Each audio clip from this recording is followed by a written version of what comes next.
আল্লাহ একবার জিনদের অন্যায় অপকর্মে অতিষ্ঠ হয়ে ফেরেশতাদের বললেন, যাও ওদেরকে হত্যা করো। তখন জিন আর ফেরেশতারা যুদ্ধ লেগে জিনেরা সব মারা গেল। কিছু কিছু যুবক দিন তারা কুহে কাহাফ, সূরা কাহাফ পড়লে দেখবেন কুহে কাহাফ একটা পাহাড়ের পাথর সেটা আশ্রয় করে নিল।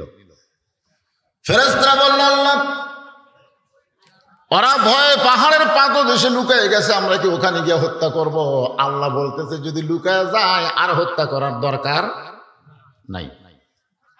কিন্তু একটা জিনের বাচ্চা খালি মাটিতে গড়াগড়ি করে। ফেরেশতারা বলল, আল্লাহ এই তো জিনের বাচ্চা গড়াগড়ি করে, আরে করবো কি? আল্লাহ বলতেছে, এখনো পাপ করে নাই। ও এখনো কি করে নাই? পাপ করে নাই। বাচ্চারা কোনো পাপ করে? এই কথা কেন? হিন্দুর বাচ্চা হোক আর মুসলমানের বাচ্চা হোক আর ইহুদির বাচ্চা হোক আর খ্রিস্টানের বাচ্চা হোক, বাচ্চাদের কোনো পাপ আছে?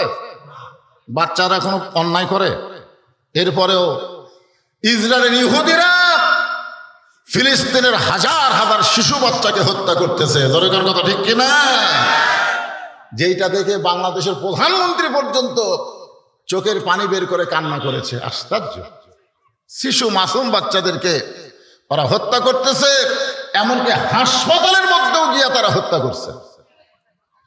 এই জন্য আর যাই হোক, ইহুদিদের মধ্যে কোনো মানবতা সবচাইতে মুসলমানের বড় দুশমন হলো ইহুদি শয়তান।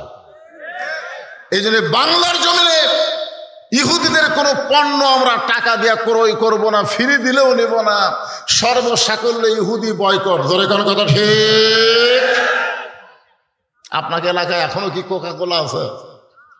কোকা কোলা, হ্যাঁ, কোকা কোলা খাওয়া মানে ফিলিস্তিনের মুসলমানের রক্ত খাওয়া।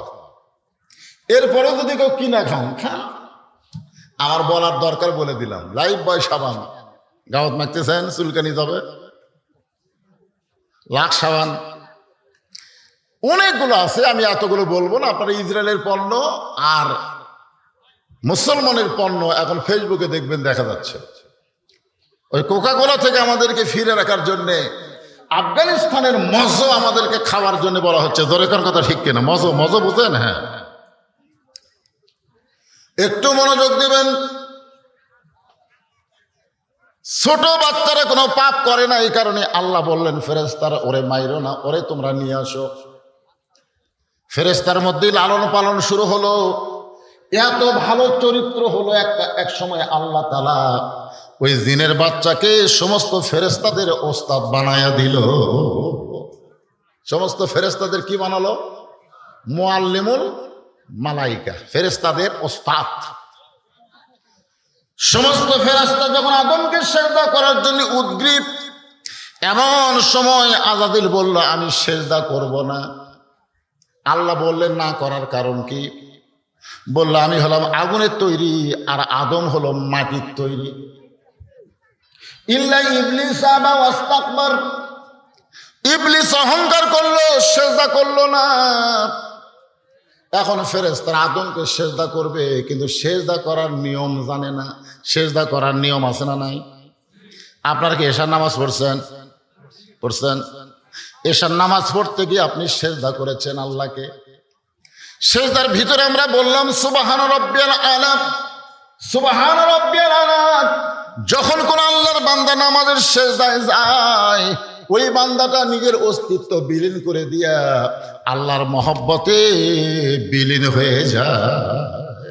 ইমাম গাজ্জালী রহমতুল্লাহ আলাইহি বলেন, এক জাগ পানির মধ্যে এক মুষ্টি চিনি ঘন্টন করলে ওই চিনি যেমন পানির মধ্যে হারিয়ে যায়, আল্লাহর কোন বান্দা যখন নামাজের মধ্যে যাবে, ওই বান্দাটা ইন্নাস সালাতা তানহানিল ফাহশাই ওয়াল মুনকার, একমাত্র নামাজে পারে মানুষকে যাবতীয় অন্যায় অপকর্ম থেকে বাঁচায় দিতে। চেয়ারম্যান সাহেব কি কইল? উপজেলা চেয়ারম্যান কি কইল? আমি আলেম বক্তাদের বলবো, যুবকদেরকে ভালো পথে অন্যায় অপকর্ম থেকে ফিরাইতে, যুবকদেরকে অন্যায় অশ্লীলতা থেকে ফিরাতে গেলে বক্তার ওয়াজ লাগবে না, নামাজ লাগবে। ধরে কোন কি লাগবে? কথা কোন কি লাগবে? তাহলে বর্তমান প্রধানমন্ত্রী 564টা মসজিদ বানাই দিল, অর্থাৎ নামাজ আদায়ের আইন কেন করলো না? মসজিদ বানানোর সঙ্গে সঙ্গে নামাজ কায়েমের আইন করা লাগবে। ধরে কোন কথা ঠিক কি না? বক্তার উপর দায়িত্ব দিয়ে কাম হবে? থানার পুলিশকে বলা লাগবে নিয়ামতপুর মডেল মসজিদে আজান হচ্ছে, ওই আজান হওয়ার পরেও যারা বাহিরে ঘুরতেছে নামাজ পড়তে মসজিদে ঢুকলো না, ওদের পাশার কাপড় খুলে 5টা করে বাড়ি মারা লাগবে। যদি সরকার পুলিশকে আইন করে দেয়, আপনার বলেন তো আমাকে ওয়াজ লাগবে ভাই? হ্যাঁ, কিন্তু না, পুলিশ তো সবচাইতে বড় জালেমকে জানেন, সবচাইতে বড় জালেম হলো আজান শোনার পরে যে নামাজ পড়ে না, মুসলমান দাবি করে, এর চাইতে বড় জালেম আর এই দুনিয়াতে কেউ নাই। তাই যুবকদের বলবো, বাজান তোমাদের ভালো হয়তো ওষুধ লাগবে না, তোমরা 5 ওয়াক্ত নামাজ আদায় করো। একমাত্র নামাজই পারে মানুষকে যাবতীয় অশ্লীলতা খারাপি থেকে বাঁচায় দিতে। কি পারে? জোরে বলেন। নামাজ। ফেরেশতারা সেজদা জানে না, আল্লাহ জিবরাইলকে ডাকতে বললেন এইভাবে সেজদা করো। জিবরাইলকে আল্লাহ তারা ইমাম বানায় দিলেন, আর কাবা হলো আদম, আর সমস্ত ফেরেশতা হলো মুসল্লি। মনোযোগ দিয়ে শুনতেছেন? এই মানুষ মনোযোগ দিয়ে শুনতেছেন? আমরা কিন্তু তুইয়া মুয়া যাত না, আমরা কে? আর এই বোরকার মধ্যে পর্দার মধ্যে যারা বসে আছে ওই ওরা কে? জানার দরকার আছে না? দরকার আছে না? হ্যাঁ আছে। এই জন্য একটু মনোযোগ দিয়ে শোনেন। আল্লাহ আদমকে কাবা বানায়া, জিবরাইলকে ইমাম বানায়া সমস্ত ফেরেশতাদের মুসল্লি হওয়ার ঘোষণা দিলেন। ফেরেশতা জিবরাইল সেজদায় গেলেন, সমস্ত ফেরেশতা তাকে অনুকরণ করলেন, কিন্তু আদমকে একটা সেজদা দেওয়ার পরে জিবরাইল আর একটা সেজদায় গেলেন। সেজদা দেওয়ার কথা কয়টা? উসজুদু লিআদামা, এই শব্দের অর্থ হলো আদমকে সেজদা করো। একটা সেজদা দিলেই হতো, 2টা করা লাগতো, 2টা করা লাগতো, একটা দিলেই কিন্তু সেজদার হক আদায় হতো। কিন্তু জিবরাইল এক সেজদা দেওয়ার পরে আবার সেজদা গেছে। সেজদা যখন কমপ্লিট, এমন সময় আল্লাহ বললেন ফেরেশতারা তোমাদেরকে আদম সেজদা করার জন্য বলেছি, একটা সেজদাই দিলে হতো, 2টা সেজদা দিলা কেন? ফেরেশতারা বলতেছে আল্লাহ আমাদের দোষ নাই, ইমাম যা করছে আমরাও তাই করছি, ইমাম যা করছে আমরাও। দোষ কার? ইমামের। দোষ কার? আল্লাহ বলতেছেন ফেরেশতা ইমাম মানে নেতা, নেতা যা করবে তাই করা যাবে না, নেতা ভুল করলে মুসল্লিদের লোকমা দেওয়া লাগবে। ধরে কোন কথা ঠিক না? আপনারা বলেন তো মসজিদের ইমামই খালি ইমাম, না সমাজের চেয়ারম্যানও ইমাম? কথা কয় না। আচ্ছা আপনাকে ঈশার নামাজ কয় রাকাত? ফরজ কয় রাকাত? 4 রাকাত ফরজের 3 রাকাতে যদি ইমাম বসবার চায়, আপনার কি বসবেন? ইমাম যদি টাইটেল পাস দাওরা পাস হয়, যত বড় আলেম হোক, ইমাম যদি বসে আপনার কি বসবেন? কেন বসবেন না? ও, মসজিদের টুপিওয়ালা হুজুর ভুল করলে আপনারা ভুল মানবেন না, কিন্তু সমাজের চেয়ারম্যান নেতারা যদি ভুল করে আপনাকে কোনো আপত্তি?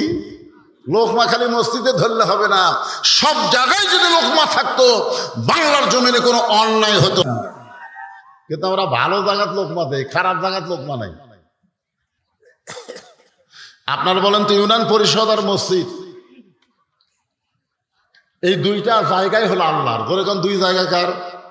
কিন্তু আমরা অনেক সময় বলি ভালো জায়গা আর খারাপ জায়গা, আসলে জায়গা একটাও খারাপ না। এক সময় বাংলাদেশে প্রায় 600 সিনেমা হল ছিল, 600। আর এখন বাংলাদেশে মাত্র 90টা সিনেমা হল। নায়কেরা বলতেছে 10টা ছবি আমরা মুক্তি দিলাম, কিন্তু হল নাই। কি নাই? সিনেমা হল নাই। তার মানে কি বোঝা গেল যে এতগুলো হল, যেগুলো আগে সিনেমা হল ছিল সেগুলোতে হল নাই, এগুলো কি হলো? ওই জায়গা কি পড়ে আছে? ধরে কোন ওই জায়গা কি পড়ে আছে? তাহলে হল ভাঙলে যদি মার্কেট করা যায়, উপজেলা পরিষদ ইউনিয়ন পরিষদ কাউকে কোরআনের তাবিজ দিয়া কোরআনের সমাজ দেও ভালো করা যায়। ধরে কোন কথা ঠিক কিনা? কিন্তু আমরা তো সে চেষ্টাই নাই। লোকমা নাই। লোকমা আছে মসজিদের হুজুরের, এশার 3 রাকাত আমাদের বসলি আল্লাহু আকবার। তো এই জায়গায় লোকমা দিয়া পারেন, সব জায়গায় পারেন না কেন? আল্লাহ বলেন ফেরেশতারা ইমাম ভুল করলেই তোমরা ভুল করবা, চলবে না, লোকমা দেওয়া লাগবে। ধরে কোন কি দেওয়া লাগবে? আল্লাহ জিবরাইলকে বললেন, এই জিবরাইল, একটা সেজদা দিলেই চলতো, তুমি 2 সেজদা কেন দিলা? জিবরাইল বলতেছে, আল্লাহ জানার পরও যখন জানতে চান তাহলে শোনেন। প্রথম সেজদা দিয়েছে আপনার হুকুমে, আর সেজদায় গিয়ে দেখতে পাই আদমের ভিতরে আপনাকে দেখা যায়। আদর করে মানুষ আল্লাহ বানায়া কেমনে দিবেন জাহান্নামে ফেলিয়া। আজকে কোরআনের বাগানে এসে, কোরআনের মাহফিলে এসে ঘামে যাদের শরীর থেকে ঘাম বের হয়ে গেল, আল্লাহ যদি ফেরেশতা আমার কোরআন শুনতে গিয়ে যাদের শরীর ঘামলো, ওই দেহের জন্য আমি আল্লাহ জাহান্নামের আগুনকে হারাম করে দিলাম। আমি কিন্তু বরেন্দা আলেম মাদ্রাসায় বলেছিলাম যে বৃষ্টি শুরু হয়ে গেল ভাই, এই বৃষ্টির পানিতে যারা ভিজবে ওই দেহের জন্য আল্লাহ জাহান্নামের আগুন হারাম করে দিল। সবাই কয় ঠিক আছে হুজুর, কিন্তু আল্লাহ পরীক্ষা করলো 3 বার বৃষ্টি দিয়ে, শেষ আর হলো না, মাহফিল কমপ্লিট না করেই মোনাজাত করে দেওয়া লাগলো। এখন কথা ঠিক কি না? আজকে তো বৃষ্টি নাই, গরমে শরীর ঘামতেছে। এই ঘামটা যেন আমাদের জান্নাত পাওয়ার একটা উসিলা হয়। ধরে কোন আমিন। এই সকলে বলে আল্লাহুম্মা আমিন। আল্লাহ তাআলা জিবরাইলকে বললেন, একটা সেজদা দিলেই চলতো, 2টা কেন দিলা? জিবরাইল বলতেছে, আল্লাহ প্রথম সেজদা গিয়ে দেখতে পায় আদম একলা না, আদমের ভিতরে আল্লাহ দেখা যায়। সে আদমকে আল্লাহ তাআলা তৈরি করে ফেরেশতাদের সেজদা নিয়ে জান্নাতের মধ্যে রাখলেন। জোরে বলেন কোথায় রাখলেন? জান্নাতের মধ্যে রাখলেন। এই দুনিয়ার 40 বছর কোন কিতাবের মধ্যে লেখছে 40 দিন, কোন কিতাবে লেখছে 40 বছর। আল্লাহ তাআলা আদমকে একা একা জান্নাতের মধ্যে রাখলেন। আদমের আশেপাশে কেউ ছিল না, শুধু ছিল জান্নাতি নাজ নিয়ামত, সব কিছু আছে। তারপরে আদম আলাইহিস সালাম একা। একসময় আদম আলাইহিস সালাম জান্নাতের সবকিছু দেখে আর একটা গান গায়, একা একা কেন ভালো লাগে না, কোনো কাজে মন যেন বসে না, আমার কি হতে কি হইয়া গেল, আমি নিজেও তো কিছু বুঝি না। আল্লাহ বুঝবার পারছে, আল্লাহু আলিম বিজাতিস সুদূর, অন্তরের খবর জানে কে? আরো জোরে বলেন। আল্লাহ তাআলা বুঝতে পারে আদমের সঙ্গী বানালেন। এই সঙ্গীটা কিন্তু জান্নাতের হুর দিবার পারতেন। আদম আলাইহিস সালামকে আল্লাহ বউ হিসাবে জান্নাতের হুর দিবার পারতেন, কিন্তু জান্নাতের হুর না দিয়া আদমকে আল্লাহ একটা ঘুম দিলেন। ওই ঘুমের মধ্যে আদম নবী যখন অবচেতন, এমন সময় আল্লাহ তাআলা অপারেশন করে তার দেহের বাম পাঁজর দিয়া একটা হাড় নিয়া আল্লাহ তাআলা আমাদের মা হাওয়াকে সৃষ্টি করলে। এখন আপনারা বলেন বউ সুন্দর না হুর সুন্দর? এ ওয়াজ শোনার পরেও হুর সুন্দর? দোয়া করে আল্লাহ জান্নাত যেন একটা হুর পায়, জান্নাতে যেন একটা হুর পায়। বউ মোনাজাত শোনে কে রে? আমি গরমের মধ্যে ভাত পাক করে দেই, কারেন্ট গেলে আমি ফাঁকা দিয়ে বাতাস করি, আর ওই মনে মনে একটু জোরেই করেছে জান্নাতে হুর চাই। হুর কি গো? আমি বলতে হুর হলো সুন্দরী। বলে আমার চাই তো। বল তোর আবার সাইজ, তোর আবার সাইজ। দুনিয়াতে পুরুষ মানুষ বইয়ের খেদমত দিবে আর জান্নাত গেলে হুর যাবে, এটা কিন্তু লিমা তাকুলু মা লা তাফালু। মুখের কথার সাথে আমলের কি নাই, মিল নাই। আমার মায়েরা যারা বসে আছেন একটু মনোযোগ দিয়ে শোনেন। আল্লাহ তাআলা মা হাওয়াকে সৃষ্টি করলেন, আদম আলাইহিস সালামকে আল্লাহ তাআলা চেতন করে দিলেন। চেতন হওয়ার সঙ্গে সঙ্গে আদম আলাইহিস সালাম 2 খানা হাত বাড়ায় দিলেন, হাওয়ার দিকে 2 খানা হাত বাড়ায় দিলেন। সর্বপ্রথম যিনি ইফতিজিং করেছেন তার নাম হলো আদম। এখন তার নাম কি? আদম বলতেছে এত সুন্দর, এটা কে রে? আয় আয় আমার বুগোতায়। আল্লাহ বলে আদম, আদম কি হচ্ছে? কিন্তু ফেরেশতারা তাকায় দেখে আল্লাহর কুদরতি মুখে হাসি ফুটে গেছে, জোরে করে সুবহানাল্লাহ। আল্লাহ বলে আদম কি হচ্ছে? তখন আল্লাহর কুদরতি চেহারায় হাসি। ফেরেশতাকে আল্লাহ আপনি হাসতেছেন কেন? আল্লাহ বলে আদম যখন হাওয়ার দিকে হাত বাড়াচ্ছে তখনই বোঝা গেল আদম হলো পুরুষ মানুষ। আদম যদি হাওয়ার দিকে না হাত বাড়াতো তাহলে আদম হিজড়া হয়ে যেত। জোরে করে কি হয়ে যেত? তাহলে রাস্তায় যদি সুন্দরী মেয়ে মানুষ দেখে আর ছেলেরা যদি কিছুই না কয় তাহলে বুঝবেন ওই হিজড়া। আর যদি সুন্দরী মেয়ে দেখে বলে সুন্দর নারী দেখলে পরে আমার দিল দেওয়ানা করে ওলে ওলে ওলে, তাহলে বুঝবেন ওই পুরুষ। সুবহানাল্লাহ কন না কেন? আপনারা বলেন তো সুন্দরী মেয়ে রাস্তায় দেখলে আপনাদের মন কিছুই কয় না? কথা কন না কেন? কিছু কয় কি কয় না? যদি কিছু কিছু বলে তাহলে বুঝবেন আপনি পুরুষ মানুষ, আর যদি কিছু না বলে তাহলে বুঝবেন আপনার মধ্যে পুরুষত্ব নাই। আল্লাহ বলে আদম তোমার জন্য হাওয়াকে আমি সৃষ্টি করেছি, আজকে তুমি শুনে, মাইকটা এরকম হলো কেন? আগে তো ভালোই আছিল। তোমার জন্য আদমকে হাওয়াকে আমি সৃষ্টি করেছি, আজকে শুনে নাও। আল্লাহর জন্য আদম আর আদমের জন্য হাওয়া। মাইক এরকম চেয়ার চেয়ার করতেছে, এরা কি অবায়টা নাই নাকি? এই যে চেয়ার চেয়ার করতেছে, এই জায়গায় কিন্তু মূল পয়েন্ট। আল্লাহর জন্য কে? আদম। আদম বোঝেন পুরুষ মানুষ। আল্লাহর জন্য কে? আদম। আর আদমের জন্য হাওয়া। হাওয়া কিন্তু আল্লাহর জন্য নয়, হাওয়া হলেন আদম পুরুষের জন্য। আজকে আমাদের বাংলাদেশের অবস্থা কি? নারীর জন্য পুরুষ না পুরুষের জন্য নারী? কথা কয় না। নারীর জন্য পুরুষ না পুরুষের জন্য নারী? আজকে অনেক বউ মার্কেটে গিয়া স্বামীর জন্য পাঞ্জাবির কাপড় কিনে, শার্টের কাপড় কিনে বউ মার্কেট করে আর স্বামী বাড়িতে ঘুম পাড়ে। একটু মনোযোগ দিয়ে শোনেন ভাইজান। আল্লাহ তাআলা ঘোষণা করলেন আদম আজকে তোমাকে জানাই দিলাম আল্লাহর জন্য আদম আর আদমের জন্য হাওয়া। সঙ্গে সঙ্গে আল্লাহ বললেন ওয়ালা তাকরাবা হাযিহিশ শাজারাতা ফাতাকুনা মিনাজ জালিমিন। 40 বছর আদম ছিল, এই কথা আল্লাহ কখনো বলেনি যে ওই গাছের কাছে যাইও না। কিন্তু যে হাওয়াকে সৃষ্টি করা হলো তখনই আল্লাহ বললেন সব গাছের কাছে যাও, খালি ওই গাছের কাছে যাইও না। কি বুঝলেন? এতদিন কিন্তু আল্লাহ আদমকে বলেনি যে ওই গাছের কাছে যাইও না, কিন্তু যে হাওয়াকে বানানো হলো তখন আল্লাহ বললেন ওই গাছের কাছে যাইও না। আদম আলাইহিস সালাম আল্লাহকে বলেন আল্লাহ যাব না, যাব না আল্লাহ, ওই গাছের কাছে যাব না। কিন্তু হাওয়া কিছুই কয় না। আদম বলে কেরে হাওয়া, আল্লাহ বলতেছে গাছের কাছে যাইও না, বলো যে যাব না। হ্যাঁ বলতেছে আপনিও যা আমিও তাই। আপনার বলেন তার মধ্যে পেঁয়াজ আছে না নাই? এজরেকার আছে না না? হ্যাঁ, আল্লাহ রাসূল বলেছেন, রাসূলের হাদিস, মেয়েদেরকে কোনো ব্যাপারে নিষিদ্ধ করা হলে তার প্রতি মেয়েদের আকর্ষণ বাড়ে। মেয়েদেরকে যদি বলেন পর্দার মধ্যে থাকো, ওই বেপর্দা হওয়ার চেষ্টা করবে। মেয়েদেরকে যদি বলেন এটা করো না, সঙ্গে সঙ্গে এটা করার জন্য বাধ্য হয়ে যাবে।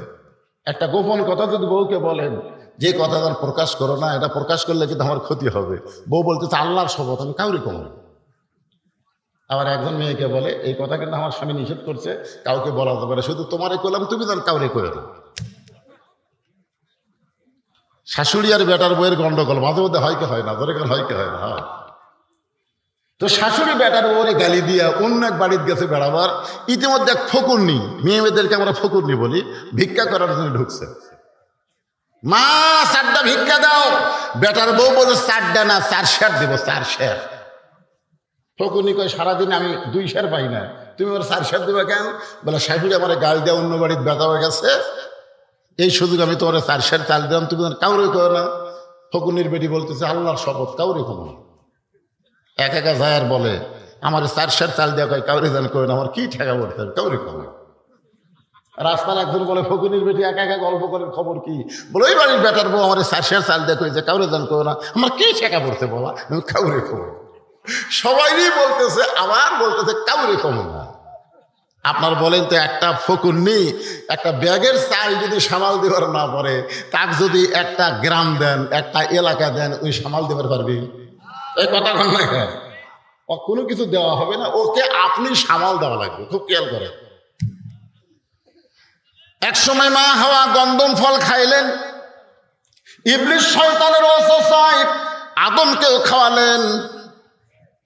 তাফসিরে কবিরের মধ্যে বলা হয়েছে, মা হাওয়া আদম এই গন্ধম ফল খাওয়ার দুনিয়ার 4 বছর পরে আদম খাইছেন। কয় বছর আগে খাইছে কে? কথা কোন আগে কে খাইছে? দুনিয়ার সময় 4 বছর পরে আদমকে খাওয়ানো হয়েছে। আদম কিন্তু খায় নাই, তাকে শরবত করে বুঝতে দেওয়া হয় নাই, নানা রকম ফন্দি ফিকির করে আদমরে খাওয়ানো হয়েছে। হাওয়া খাওয়ার পরে আল্লাহ যদি হাওয়াকে জান্নাত থেকে বের করে দিত, তাহলে কিন্তু আদম গন্ধম খাওয়ার প্রশ্নই উঠত না। কিন্তু হাওয়ার খাওয়ার পরে আল্লাহ কিছুই কয় না। আদমরে যখন খাওয়ানো হয়েছে, যখন জানবার পারছে শরবতের মধ্যে গন্ধম ফল আছে, সাথে সাথে আদম আলাইহিস সালাম এই ডান হাতখানা, আমার দিকে তাকান, ডান হাতখানা এত জোরে মুখের মধ্যে ঢুকে গেছে, বমি করার জন্য এক সময় রক্ত বিম হয়েছে, সব বার হয়ে গেছে, খালি সামান্য একটু ভিতরে ঢুকছে। আল্লাহ বলে, আদম জান্নাত থেকে বের হয়ে যা, জান্নাত থেকে বের হয়ে যা। আদম বলতেছে, আল্লাহ আমার তো কোনো দোষ নাই। আল্লাহ বলে, তোমার আসলেই দোষ নাই। তুমি গন্ধম ফল দেখে হাওয়ার হাতে দৌড়াদৌড়ি করছো, তোমাকে যখন ফল খাওয়ার পারেনি তখন শরবত করে খাওয়াইছে, তোমার কোনো দোষ নাই, এটা আমিও জানি। আদম বলে, তারপরে আমাকে বার করে দিবেন কেন? আল্লাহ বলে, আদম তোমার দায়িত্ব ছিল হাওয়ার দিকে খেয়াল করা। কি করা? তা হাওয়া গন্ধম ফলের কাছে কখন গেল? তুমি তখন কি করছিলে? হাওয়া যে গন্ধম ফল খাইলো, তুমি তখন কি করছিলে? হাওয়া যে গন্ধম ফল শরবত করে তোমারে খাওয়াইলো, তুমি কি করলে? আদম কয়, আমি খেয়াল করিনি। আল্লাহ বলে, খালি খেয়াল না করার কারণে জান্নাত থেকে বের হয়ে যা। তা আজকে আপনার বউ কি করতেছে, আপনার খেয়াল করার দরকার আছে না? এই কথা বলা আছে না? ও, আপনার বউ স্টার জলসা দেখবে, আপনি খেয়াল করবেন না? আপনার বউ গোটা পাড়া ঘুরবে, আপনি খেয়াল করবেন না?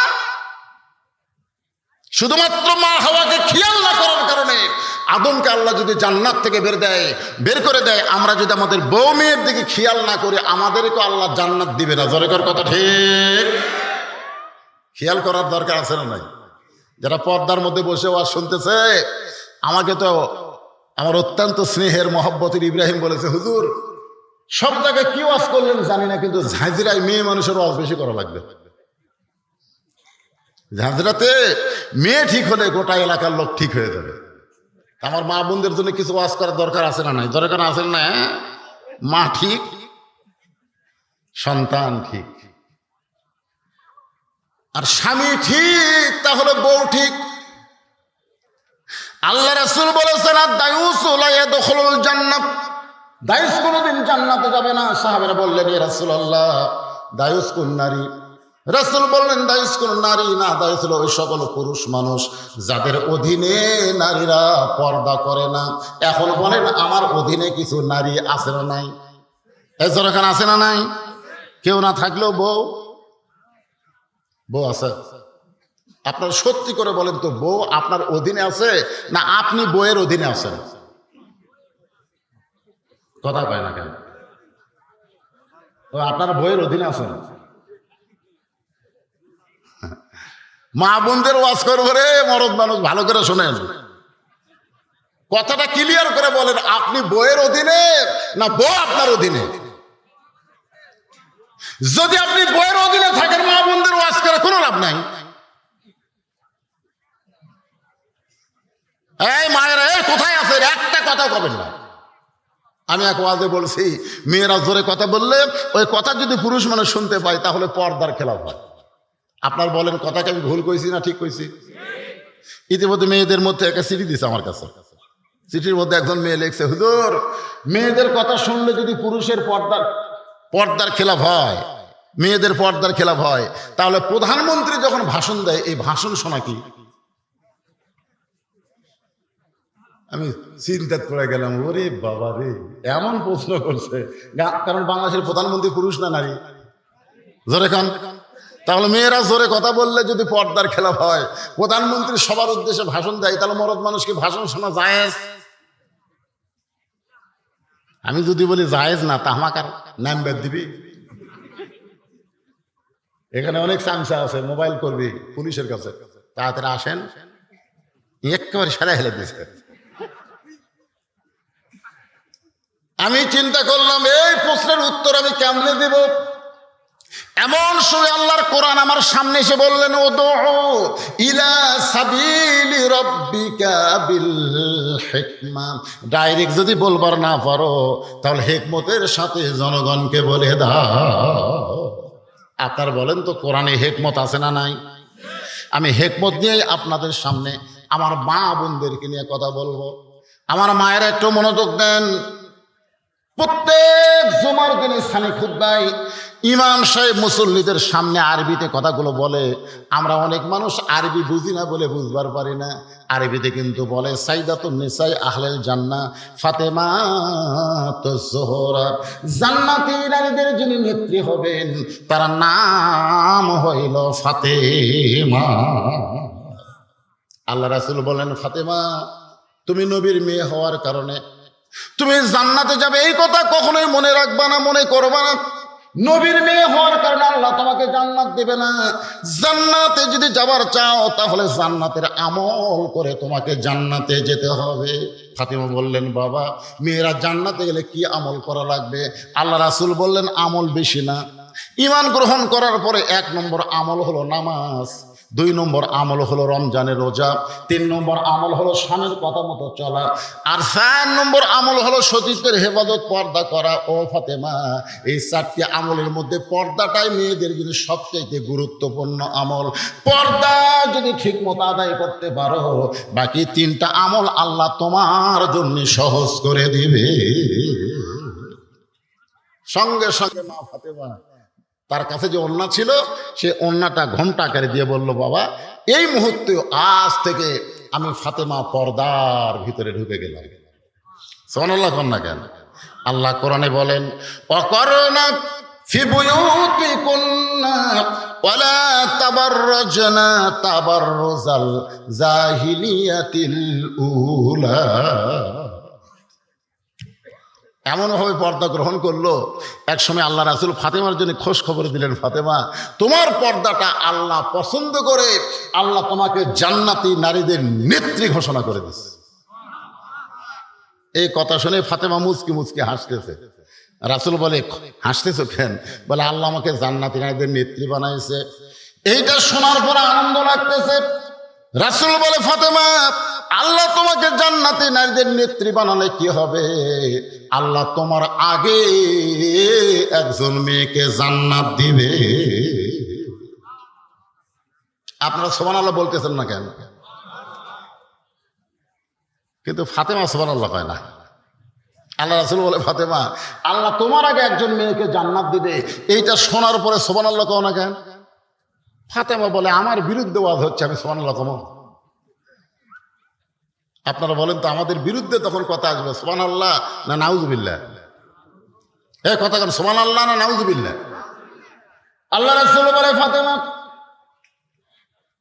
তোমাকে আল্লাহ জান্নাতের নেত্রী বানাবে, এটা ঠিক, কিন্তু তোমার আগে একজন মেয়েকে জান্নাতে। ফাতেমা বলে, বাবা যে মেয়েটা আমার আগে জান্নাতে যাবে ওই মেয়েটার পরিচয় কি? রাসূল বললেন, ওই মেয়েটার পরিচয় হলো, ওই যে একটা জঙ্গল দেখতেছো, জঙ্গলের সামনে ছোট্ট একটা বাড়ি, ওই বাড়িটা হলো একটা কাঠুরিয়ার বাড়ি। ওই কাঠুরিয়ার বিবি জামিলাকে আল্লাহ তোমার আগে জান্নাত দিবে। আপনার সুবহানাল্লাহ কইলো, ফাতেমা সুবহানাল্লাহ কয় না। ফাতেমা একটু মন খারাপ করে বলে, বাবা সাধারণ একটা কাঠুরিয়ার বউ জামিলা, আমি ফাতেমার আগে জান্নাতে যাবে এমন কি আমল করলো যে আমলটা আমিও করতে চাই? রাসূল বলেন, ফাতেমা কাঠুরের বউ জামিলা কি আমল করছে এটা আমি বলতে পারবো না, এটা তোমাকে তদন্ত করে জানতে হবে। এটা আমি বলতে পারবো না, এটা তদন্ত করা লাগবে। ধরে কাল কি করা লাগবে? পরের দিন আসরের নামাজের পথে ফাতেমা চুপি চুপি ওই কাঠুরার বাড়ির দিকে রওনা দিলেন। আমার মায়েরা যারা আছে একটু মনোযোগ দিয়ে শোনেন, আপনারা বলে আপনাদের ওয়াজ শুনবেন, একটু মনোযোগ দিয়ে শোনেন। চুপি চুপি ফাতেমা কাঠুরের বাড়ির দিকে রওনা দিলেন। মেয়েরা যখন রাস্তা দিয়ে যাবে, মেয়েদের চলার গতি আর পুরুষরা যাবে, পুরুষের চলার গতি কিন্তু এক না। একটা পুরুষ যদি আস্তে ধীরে হাঁটে, সবাই বলে তুই কি মেয়ে মানুষ নাকি রে, মরদের মতন হাঁট, ধরে কোন কথা ঠিক কিনা? মরদ হাঁটবে হাত ঝুলাইয়া ঝুলাইয়া, সবাই বুঝবে একটা মরদ মানুষ। হাঁটা দিকে কয় তোর হাঁটা তো হিজড়ার মতো রে, এইরকম হাঁটিস। কিন্তু মহিলা যখন রাস্তা দিয়ে যাবে, ওই মেয়েটা জোরে যাবার পারবে না, ধীর গতিতে পর্দার ভিতর দিয়ে তাকে চলতে হবে। ফাতেমা ধীরে ধীরে পর্দা নিয়ে ওই জামিলার বাড়ির দরজায়, কাঠুরের বাড়ির দরজায়, ও জামিলা, আমি তোমার সঙ্গে দেখা করতে চাই, মেহেরবানি করে একটু দরজা খোলো, আমি হলাম নবীর মেয়ে ফাতেমা। সঙ্গে সঙ্গে জামিলার দরজা এসে কাঁদতেছে।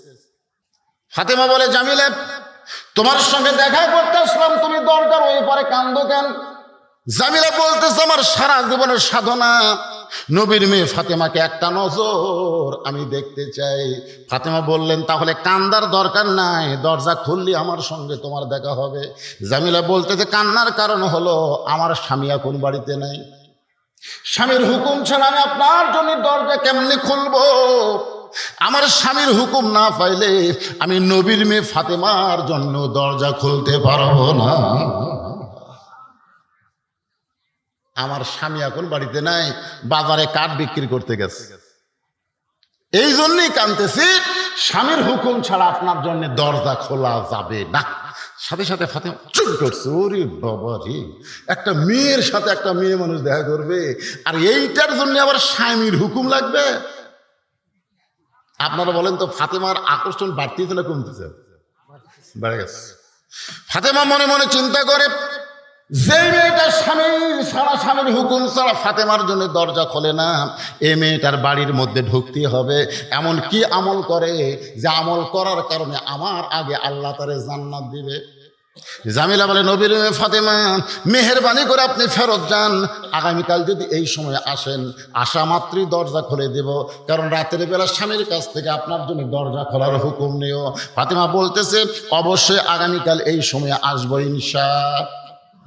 পরের দিন আসরের নামাজের পরে ফাতেমা চুপি চুপি যখন জামিলার বাড়ির দিকে রওনা দেয়, এমন সময় একটা ছোট্ট বাচ্চা ফাতেমার সামনে দাঁড়ায় বলে, মা, গতকাল বিকেল বেলায় দেখলাম আপনি বাড়িতে নাই, আজকে চোরের মতো কোথায় যাচ্ছেন মা? আমি আপনার সঙ্গে যাবার চাই। ফাতেমা চমকে উঠলেন, এইটা যদি হাসান হইতো তাহলে বুঝান যাইতো, কিন্তু এইটা হলো হোসাইন, হোসাইনকে বুঝান যাবে না। আল্লাহ রাসূল বললেন, ফাতেমা রে, তোমার দুইটা সন্তান আমি নবীর মতো, কিন্তু হোসাইন একটু জেদি হবে। এই জেদি হওয়ার কারণে আব্দুল্লাহ ইবনে ওমরের কথা শুনে নাই, আব্দুল্লাহ ইবনে মাসুদের কথা শুনে নাই। তারা বলেছিল, হোসাইন আপনি কারবালায় যাবেন না, এদিকের লোক আপনাকে হত্যা করবে।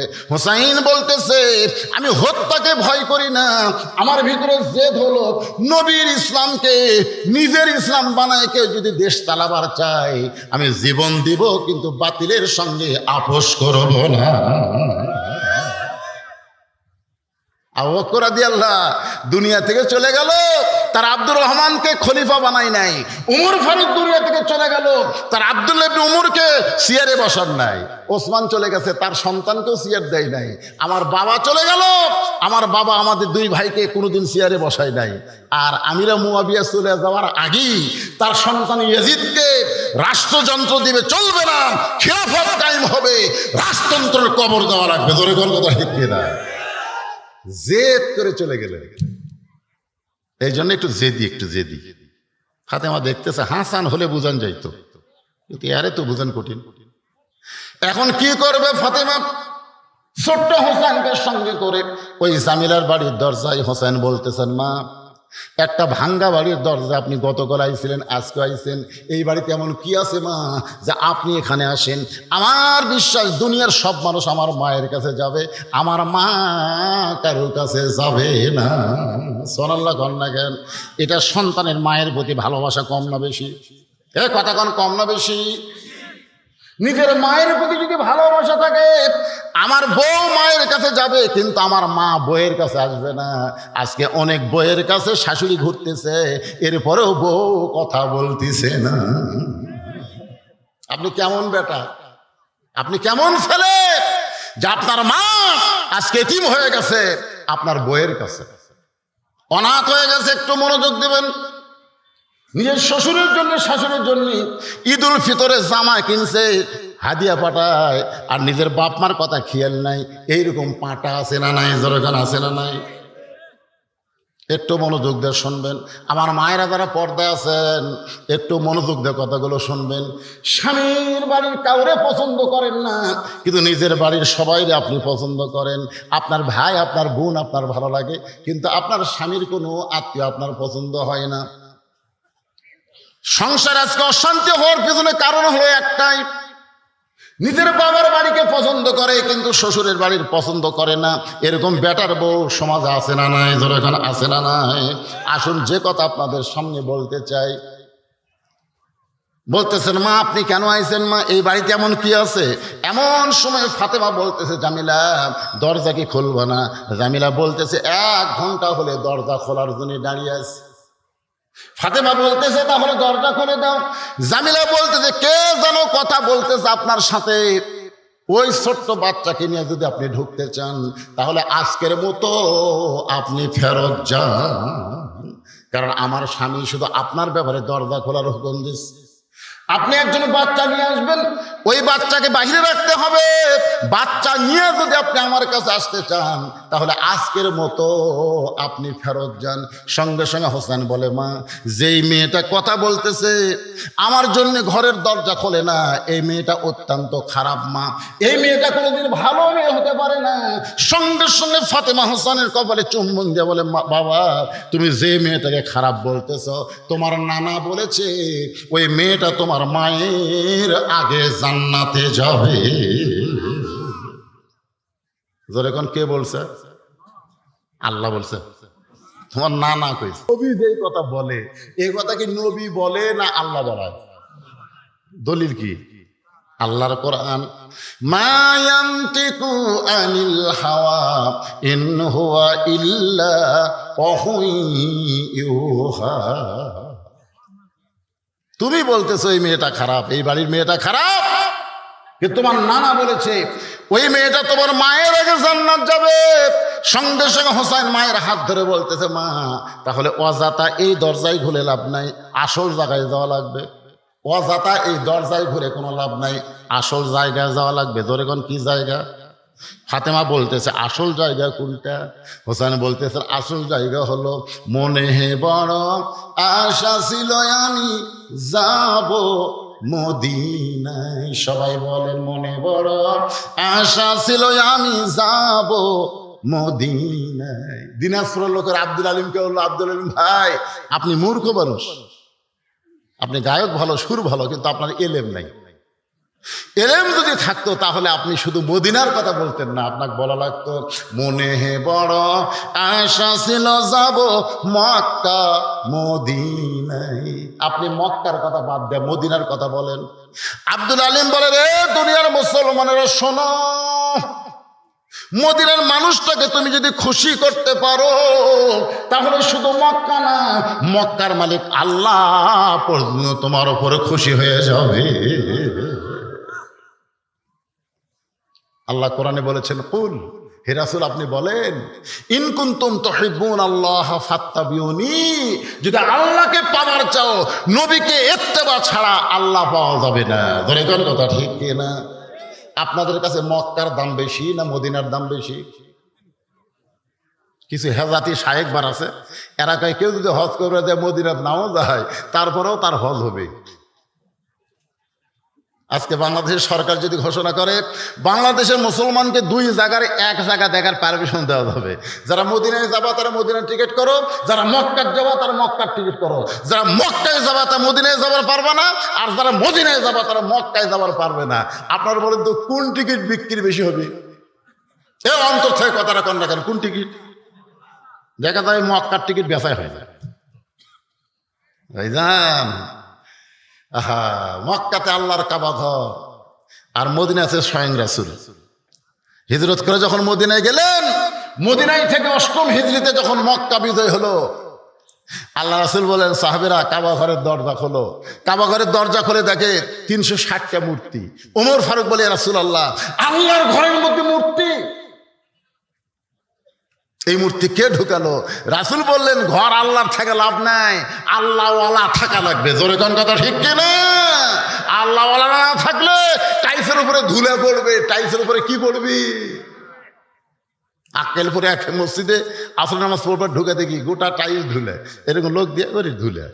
মুয়াজ্জিনকে বললাম কে ভাই ঝাড় দেন না, এত ধুলে খেন? মুয়াজ্জিন বলে হুজুর কি লাভ, আজান দিয়ে আকামত দিয়ে কেউ আসে না, তো খামাখা গোটা মসজিদ ঝাড় দিয়ে লাভ কি? আপনি তাকায় দেখেন আমার জায়গা পরিষ্কার আছে। আমি বলে সামান্য জায়গা পরিষ্কার কেন? গামছার বাড়ি মারি ধুলে উড়ে দেয়, আল্লাহ আকবার নামাজ পড়ি, কেউ আসে না খামাখা।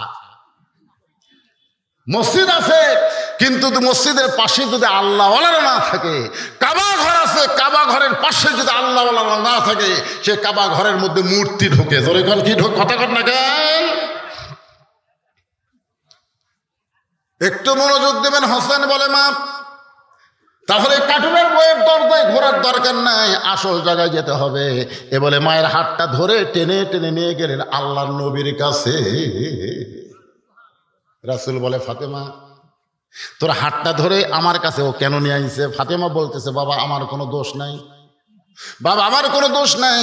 আমি একদিন গেছি স্বামীর হুকুম ছাড়া দরজা খোলে নাই, আমি 2 দিন গেছি হোসেন সঙ্গে থাকার কারণে দরজা খোলে নাই, দরকার হোসেনকে বাদ দিয়ে আমি আবার যাব। কিন্তু এই হোসেন আসল জায়গার কথা বলে তোমার কাছে আমার টেনে নিয়ে আসলো। বাবা আমার কোনো দোষ নাই। রাসূল বলে হোসাইন তোমার মাকে আমার কাছে কেন নিয়ে আইছো? হোসাইন দৌড়ে গিয়া নানার হাত ধরে বলে নানা ছোটবেলায় তোমার মাকে হারাইছো, নানা তুমি আমার মারে চিনো না, তোমার মা কেমন ছিল আমি জানি না, তবে আমার মাকে তুমি চিনো না। যদি চিনতে না তাহলে একটা কাঠুরার বইয়ের দরজায় আমার মাকে তুমি কোনোদিন পাঠাতা না। সুবহানাল্লাহ কেন? আপনারা বলেন তো হোসেনের মাকে আল্লাহ নবী সিরিকে চিনে না? এজরজন সিরিকে চিনে না, কিন্তু হোসেন বলে না না তুমি আমার মারে চিনো না। যদি চিনতে পারতাম তাহলে সাধারণ একটা কাঠুরের বইয়ের দরজায় আমার মাকে তুমি পাঠাইতা না। নানা গো দুনিয়ার সব খবর আগে আল্লাহ তোমাকে দেয়, তোমাকে খবর না দিয়া আল্লাহ অন্য কাউরে খবর দেয় না। এই কথা বলতে গিয়ে কিন্তু তাহিরি সাহেব কইছে আল্লাহর ধন নবী নিয়া আল্লাহ আছে গায়েব হইয়া, নবীর ধন খাজা নিয়া শুয়া আছে আজমিরে, কেউ ফিরে না খালি হাতে, খাজারে তোর দরবারেতে। তাহিরি যদি শুধু বলতো আল্লাহর ধন নবী নিয়া আল্লাহ আছে গায়েব হইয়া, কথা 100 ভাগ সত্য। কারণ আল্লাহ প্রকাশ না, আল্লাহ হলো গায়েব। আর আল্লাহর সব কিছু নিয়ামত আল্লাহ আমার নবীকে দান করেছে। এই পর্যন্ত কিন্তু ঠিক আছে, কিন্তু এর পরের লাইন হলো নবীর ধন খাজা নিয়া। নবীর ধন শুধু খাজা নেবে কেন? আল উলামা ওয়ারাসাতুল আম্বিয়া, সমস্ত আলেমরাই হলো নবীর ওয়ারিস। সে আলেমরা আপনাদের কি শিখায়?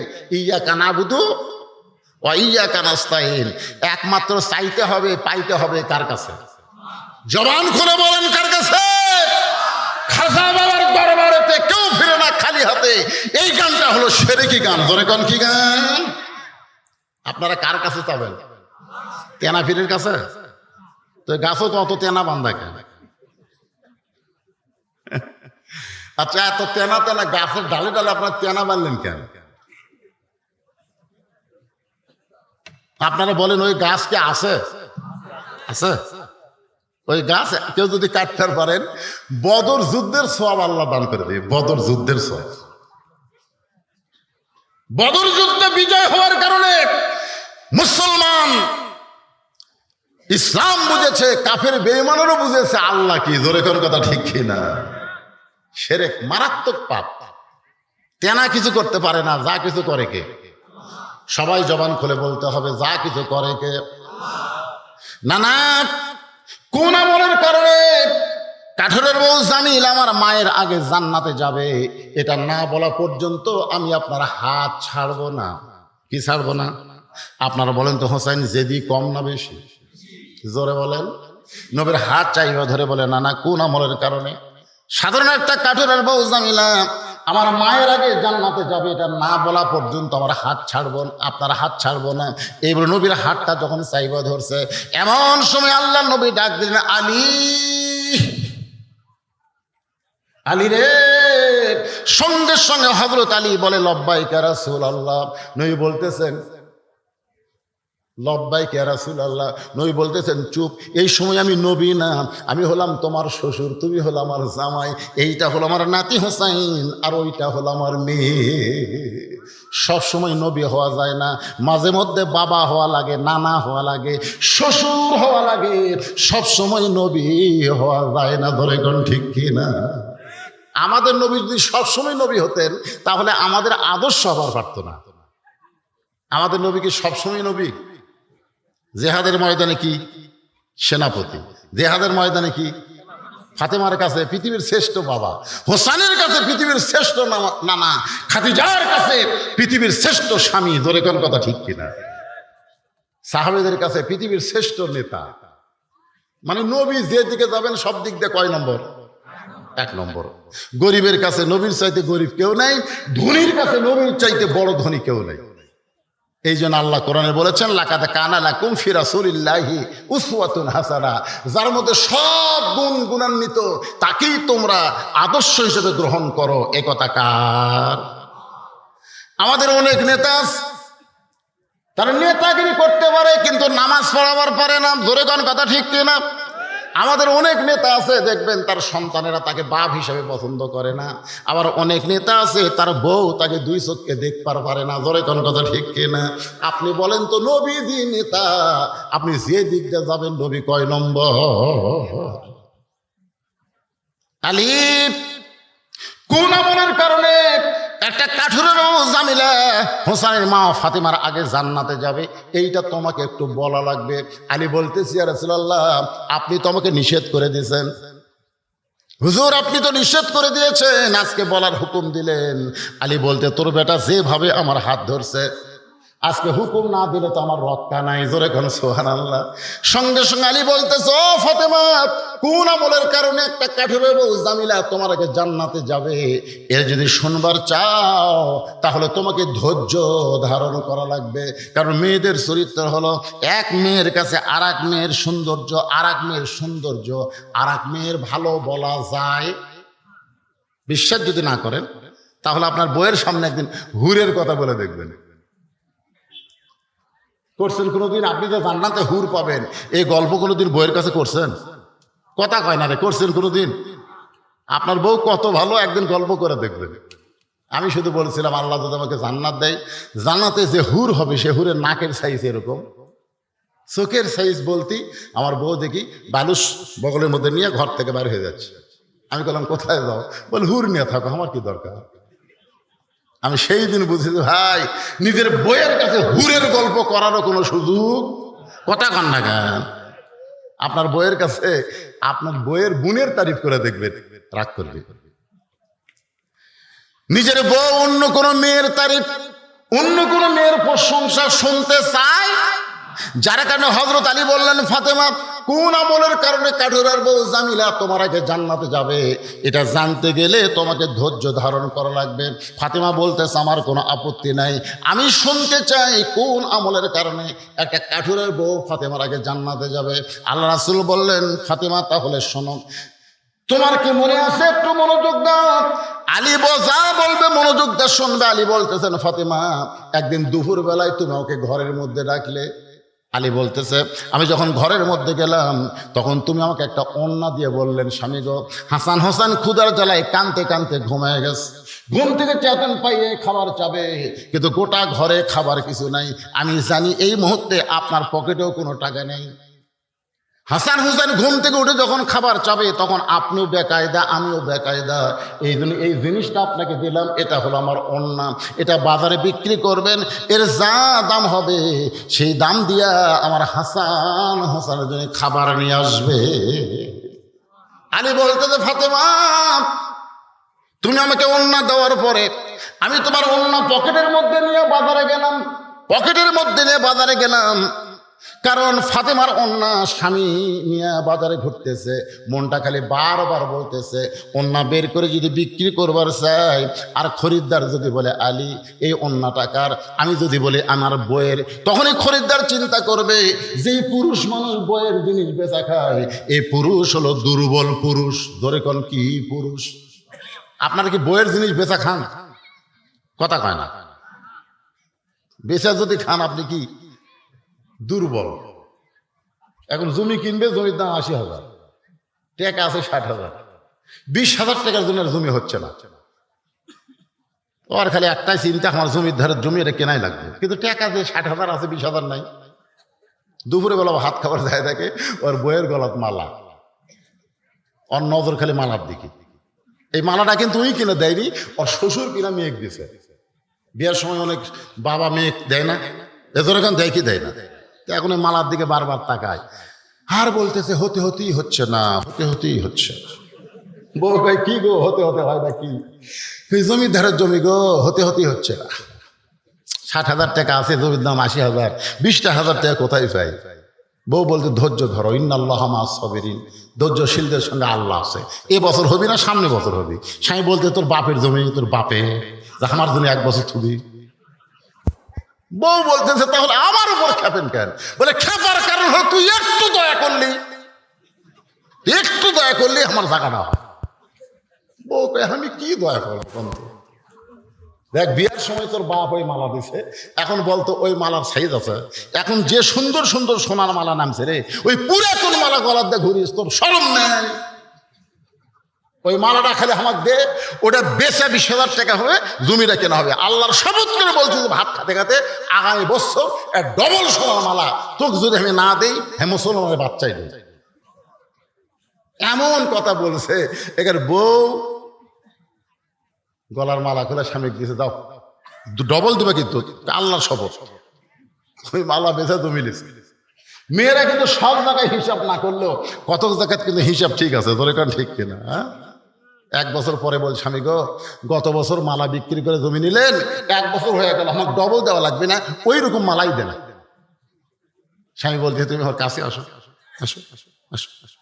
যে বউ কাছে আসছে, তুমি মালা কার জন্য করবে? কত তুমি তো গলাত মালা দিবা, কে দেখবি? বজরুশি তো ওয়াজ করছে, মেয়েরা কেবলমাত্র এক ব্যক্তির জন্য সাজতে পারবে, সেই ব্যক্তি হলো তার স্বামী। স্বামী ছাড়া অন্য কারোর জন্য সাজাই যায় নাই। এখন তুমি বলো, তুমি তো গলাত মালা দিয়ে ঘুরবে, ওটা কে দেখবে? তোমার স্বামী তো দেখবে। কিন্তু মালা ছাড়া যদি তোমার ভালো লাগে তো মালার কি দরকার আছে রে? বউ মনে মনে আচ্ছা সিটার রে, এরকম কোন সিটার মার্কা স্বামী আছে না? ধরে করে আছে না? বইয়ের জিনিস বেচা খায়। হযরত আলী চিন্তায় পড়ে গেলেন, ওন্নাটা বের করে যদি বিক্রি করতে চাই, আর খরিদ্দার যদি জিজ্ঞাসা করে কার ওন্না, আমি যদি বলি আমার বইয়ের ওন্না, তাহলে খরিদ্দার মনে মনে চিন্তা করবে আলী দুর্বল পুরুষ, বইয়ের জিনিস বেচা খায়। আলী বলেন ফাতেমা রে, গোটা বাজার ঘুরতেছি, তোমার ওন্না বের করে বেচার সাহস পাই না। এমন সময় এক খরিদ্দার আমাকে সালাম দেয়, বলে আলী ভাই আপনি মনে হয় কিছু বিক্রি করবেন। আমাকে যখন বলতেছে আপনি মনে হয় কিছু বিক্রি করবেন, আমি আলী চমকে গেলাম। আমি বিক্রি করব কোন জিনিস, এইটা এই খরিদ্দার কেমনে করে জানে? আমি তাকায় দেখি খরিদ্দার একটা ব্যাগ বের করে ওইটা ফাঁক করে ধরে আছে। আমি পকেট থেকে ওন্না বের করে যখন ব্যাগের মধ্যে দিলাম, ওই খরিদ্দার একটা বারও ব্যাগের দিকে তাকাইলো না। আমার ৬টা দিরহাম দিয়ে খরিদ্দার কোথায় যেন চলে গেল। আলী বলতেছেন ফাতেমা, আমি ৬টা দিরহাম পাই এক দৌড়ে খাবার দোকানে গেলাম। দোকানদারকে বললাম ভাই যে আমার হাসান হোসেন ক্ষুধার জ্বালায় কাঁদতেছে, কাঁদতে কাঁদতে ঘুমিয়ে গেছে, ঘুম থেকে উঠলেই খাবার চাবে। এই ৬টা দিরহামের যে খাবার হবে তাড়াতাড়ি আমাকে খাবার টোপলা করে দাও। আলী বলে ফাতেমা রে, দোকানদার খুব তাড়াতাড়ি করে ৬ দিরহামের খাবার যখন টোপলা করে আমার হাতে দিবার চায়, আমি ৬টা দিরহাম দিব, টোপলা খানা নিব। এমন সময় একজন সাইলকারী আমাকে বলতে বলতেছে আলী ভাই আজকে 3 দিন হলে আমার বাড়িতে কোনো খাবার নাই, যদি পারো মেহেরবানি একটু দান করো, যদি পারো মেহেরবানি একটু দান করো। আলী বলে ফাতেমা রে, আমার মনে এত রাগ হয়ে গেল, আমি 6টা দিরহাম দিয়ে নিজের সন্তানের জন্য খাবার চাই, এমন সময় যদি কোনো সাইলকারী ফকির আমার কাছে ভিক্ষা চায় তাহলে বলো তো আমার মনে কেমন রাগ হবে। আমি আলী রাগটা করে যখন ফকিরের দিকে তাকাইছি, এমন সময় আল্লাহর কোরআন বলতেছে আম্মা সাইলা ফালা তানহার, আলী রে সাইলকারীর সঙ্গে খারাপ ব্যবহার করিস না। আপনাদের কাছে আমি জানতে চাই, হযরত আলীর কাছে সন্তান বড় না আল্লাহর কোরআন বড়? জোরে কর না কেন? সন্তান বড় না আল্লাহর কোরআন বড়? আজকে আমাদের কাছে সন্তান বড় না আল্লাহর কোরআন বড়?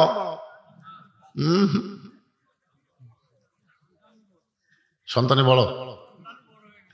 আল্লাহ কোরআনে বলেন ইন্নামা আমওয়ালুকুম ওয়া আওলাদুকুম ফিতনাহ, নিশ্চয় তোমাদের সম্পদ আর তোমাদের সন্তান হলো তোমাদের বিপদের কারণ। আজকে বেশি সম্পদ থাকার কারণে আপনি বিপদের মধ্যে পড়ে গেছেন, আবার সন্তান খারাপ হওয়ার কারণে আপনি জাহান্নামী হবে। যে বাবা একলা নামাজ পড়ে, ছেলে নামাজ পড়ে না, আপনার বলেন তো এই বাবা কি জান্নাতে যাবে? কেন যাবে না? আল্লাহ কোরআনে বলেন কু আনফুসাকুম ওয়া আহলিকুম নারা, জাহান্নামের আগুন থেকে যদি বাঁচতে চাও তাহলে একলা বাঁচলে হবে না, তোমার আহাল পরিবারকে নিয়ে বাঁচতে হবে। আমার বাবাজিরা, সন্তানকে যদি ভালো করতে চান, রাসূল বলেছেন 7 বছর বয়স থেকে নামাজের তালিম দাও, 10 বছর থেকে জোর করে নামাজ ধরো। আপনি যদি আমার আপনার সন্তানকে ছেলে হোক আর মেয়ে হোক 7 বছর থেকে নামাজের তালিম দিতেন, 10 বছর থেকে যদি জোর করে নামাজ ধরাতেন, ওই ছেলে কোনোদিন হিরোইন ধরতো না, গাঁজা ধরতো না, ওই ছেলে কোনোদিন অন্যায় অপকর্ম করত। কথা কন না কেন ভাই? আজকে বুড়া মানুষ জান্নাতে যাবি, বেটা কি করে ওই দিকে খেয়াল নাই। হযরত আলীর কাছে আল্লাহর কোরআন বড় হওয়ার কারণে আম্মা সাইলা ফালা তানহার এই আয়াতকে বিশ্বাস করে 6টা দিরহামের মধ্যে 1টা দিরহাম ফকিরকে দিয়ে দিলেন। সুবহানাল্লাহ। কোন মনে মনে চিন্তা করে 6টা দিরহামের 1টা দিরহাম দিলাম, এখনো কয় দিরহাম? 5টা দিরহামের খাবার নিয়ে বাড়িতে যাব, যা খাবার হবে ওইটা হাসান হোসেনের চলবে। এই মনে করে 1টা দিরহাম দিয়ে 5টা দিরহাম যখন কাছে রাখছে, এমন সময় আল্লাহর কোরআন বলতেছে, আল্লাহর কোরআন বলতেছেন ওমা তুনফিকু মিন শাইইন ফি সাবিলিল্লাহি ওয়াফা ইলাইকুম ওয়া আনতুম লা তুযলামুন। আপনারা আয়াত বুঝতে পারেননি। সুবহানাল্লাহ, খুব একটা জোরে হলো না। এই আয়াতের অর্থ করলে তো সুবহানাল্লাহ খুব জোরে করবেন, অর্থ না শুনে একটু জোরে সরে বলেন সুবহানাল্লাহ, আরো জোরে বলেন। এখানে আল্লাহ বলতেছেন আমার রাস্তায়, খুব খেয়াল করবেন, আমার রাস্তায় কেউ যদি 1 টাকা দেয়, ওয়াফা ইলাইকুম, আমি আল্লাহ তাকে আবার ফিরে দেব। আপনি যদি 1 দেন আল্লাহ ফিরে দেবে। আপনি বলেন তো, আপনি 1 দিলেন, আল্লাহ 1 টাকা দিবে? আল্লাহ বলতেছেন দুনিয়াতে কমপক্ষে তোমাকে 10 গুণ বেশি দেওয়া হবে, আর আখিরাতে টাকা না পয়সা না, এই দানের বিনিময়ে তোমাকে জান্নাত দেওয়া হবে। আল্লাহর কোরআনের আয়াতকে কারা কারা বিশ্বাস করেন? 2 হাত তোলা, আল্লাহ দেখান তো যারা বিশ্বাস করেন। আর যারা করেন না হাত তোলেন না। ওই দেখেন 2 বাচ্চা কিন্তু ঘুরতেছে, তার মধ্যে হাত তুলছে। এটা কি দেখা দেখি? বিশ্বাস করে না দেখা দেখি? আমার কাছের লোক হাত তোলে, আমি না তুললে কেমন হয় রে ভাই? টান করে তোলেন তো দেখি। লিল্লাহি তাকবীর। হাত নামান যারা বিশ্বাস করলেন কোরআনের আয়াত ওমা তুনফিকু মিন শাইইন ফি সাবিলিল্লাহি ওয়াফা ইলাইকুম ওয়া আনতুম লা তুযলামুন, তাদের কাছে 5টা মিনিটের জন্য একটু ব্যাগ যাবে। 10 টাকা দিলে আপনি 100 পাবেন, 100 টাকা দিলে আপনি 1000 পাবেন, একই পাবেন। আপনারা আর মনে করেন হুজুর এই পকেট থেকে দিয়ে এই পকেট ফাঁকা থাকবে, দেখি তো 10 গুণ আসে কিনা। আপনাকে কথা ঠিক না ঠিক?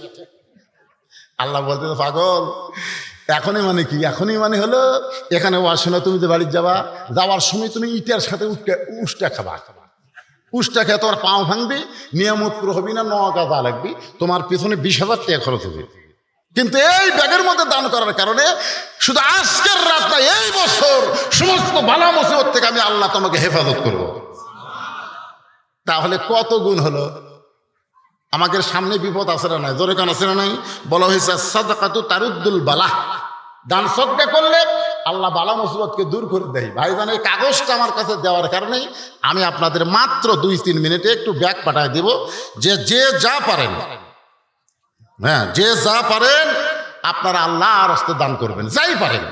জোর করে এখানে বলা হচ্ছে না 10, 20, 50। এই মাঝখানে উঠলো কেটা? আপনারা ওঠা লাগবে না, তা আপনাদের কাছেই যাবে। উপজেলা চেয়ারম্যানের একটা দান হলো একেবারে। ও আবুল কালাম, সেটা উপজেলা চেয়ারম্যান, তো বলা লাগবে না, পরে কবে আমি টাকা দিয়ে আসলাম, আমার নামই করলো না। আবুল কালাম আজাদ সাহেব এখানকার যিনি বিশেষ অতিথি, তিনি 2000 টাকা দান করে দিয়েছে। আল্লাহ তার দানকে কবুল করুক, জোরে কোন আমিন।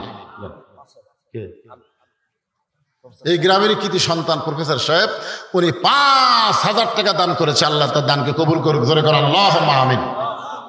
সভাপতি সাহেব তো কিছু দিয়েছেন, মাশাআল্লাহ, কতটি আছে।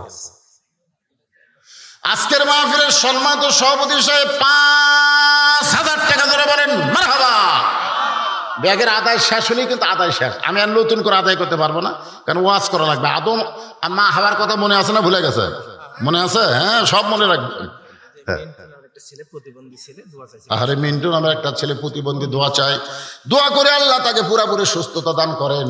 সুস্থ যদি না থাকে, স্বাভাবিক জীবন আল্লাহ তাকে দান করেন, জোরে কান আমিন। 500 টাকা দান করেছে। মহিলাদের মধ্যে মহিলাই আদায় করবে না পুরুষ? হ্যাঁ, মহিলাদের মধ্যে মহিলা আদায় করবে। হ্যাঁ, মহিলারাই আছে। আমার মায়েদের মধ্যেও আদায় শুরু করতে, আদায় এটি হচ্ছে রুটি হচ্ছে না, তাহলে হবে না। সবাই আপনারা অযথা উঠা বসা করবেন না। খুব ভালো লাগতেছে এই গরমের মধ্যেও আপনারা যে দীর্ঘ সময় বসে আছেন, নড়াচড়া করতেছেন, একজন ওঠেন নাই। এখন আদায়ের কথা শুনে শয়তান যদি বলে টাকা দিস না, আপনার টাকা কি আল্লাহর দরকার আছে? এই কতক্ষণ আল্লাহর দরকার আছে? আপনার টাকা কোরআনে বলতেছে তোমারই দরকার, তোমারই দরকার, তুমি দান করবে, আমি আল্লাহ তোমাকে ফিরাই দিব। দুনিয়াতে 10 গুণ, মরার পরে জান্নাত। আর সহিহ হাবিবুল্লাহ রাসূল বলেছেন, দানকারী আল্লাহর দোস্ত, জোরে কোন সুবহানাল্লাহ। এই জন্য ভাইজান, আদায় শেষ হলে আমাকে সিগন্যাল দিবেন যে আদায় শেষ। সবাই দেন, যে যা পারেন আল্লাহর রাস্তায় দান করেন। প্রতি বছর এখানে তাফসীরুল কোরআন মাহফিল হবে। আল্লাহ এই মাহফিলকে কিয়ামত পর্যন্ত কবুল করুক, জোরে কোন আমিন। মঞ্চে আর যদি কেউ থাকেন অতিথির মধ্যে, তাহলে সবাই দান করবেন। এদিকে অনেকে চেয়ারে বসে আছে, চেয়ারের কাছে ব্যাগ যাবে?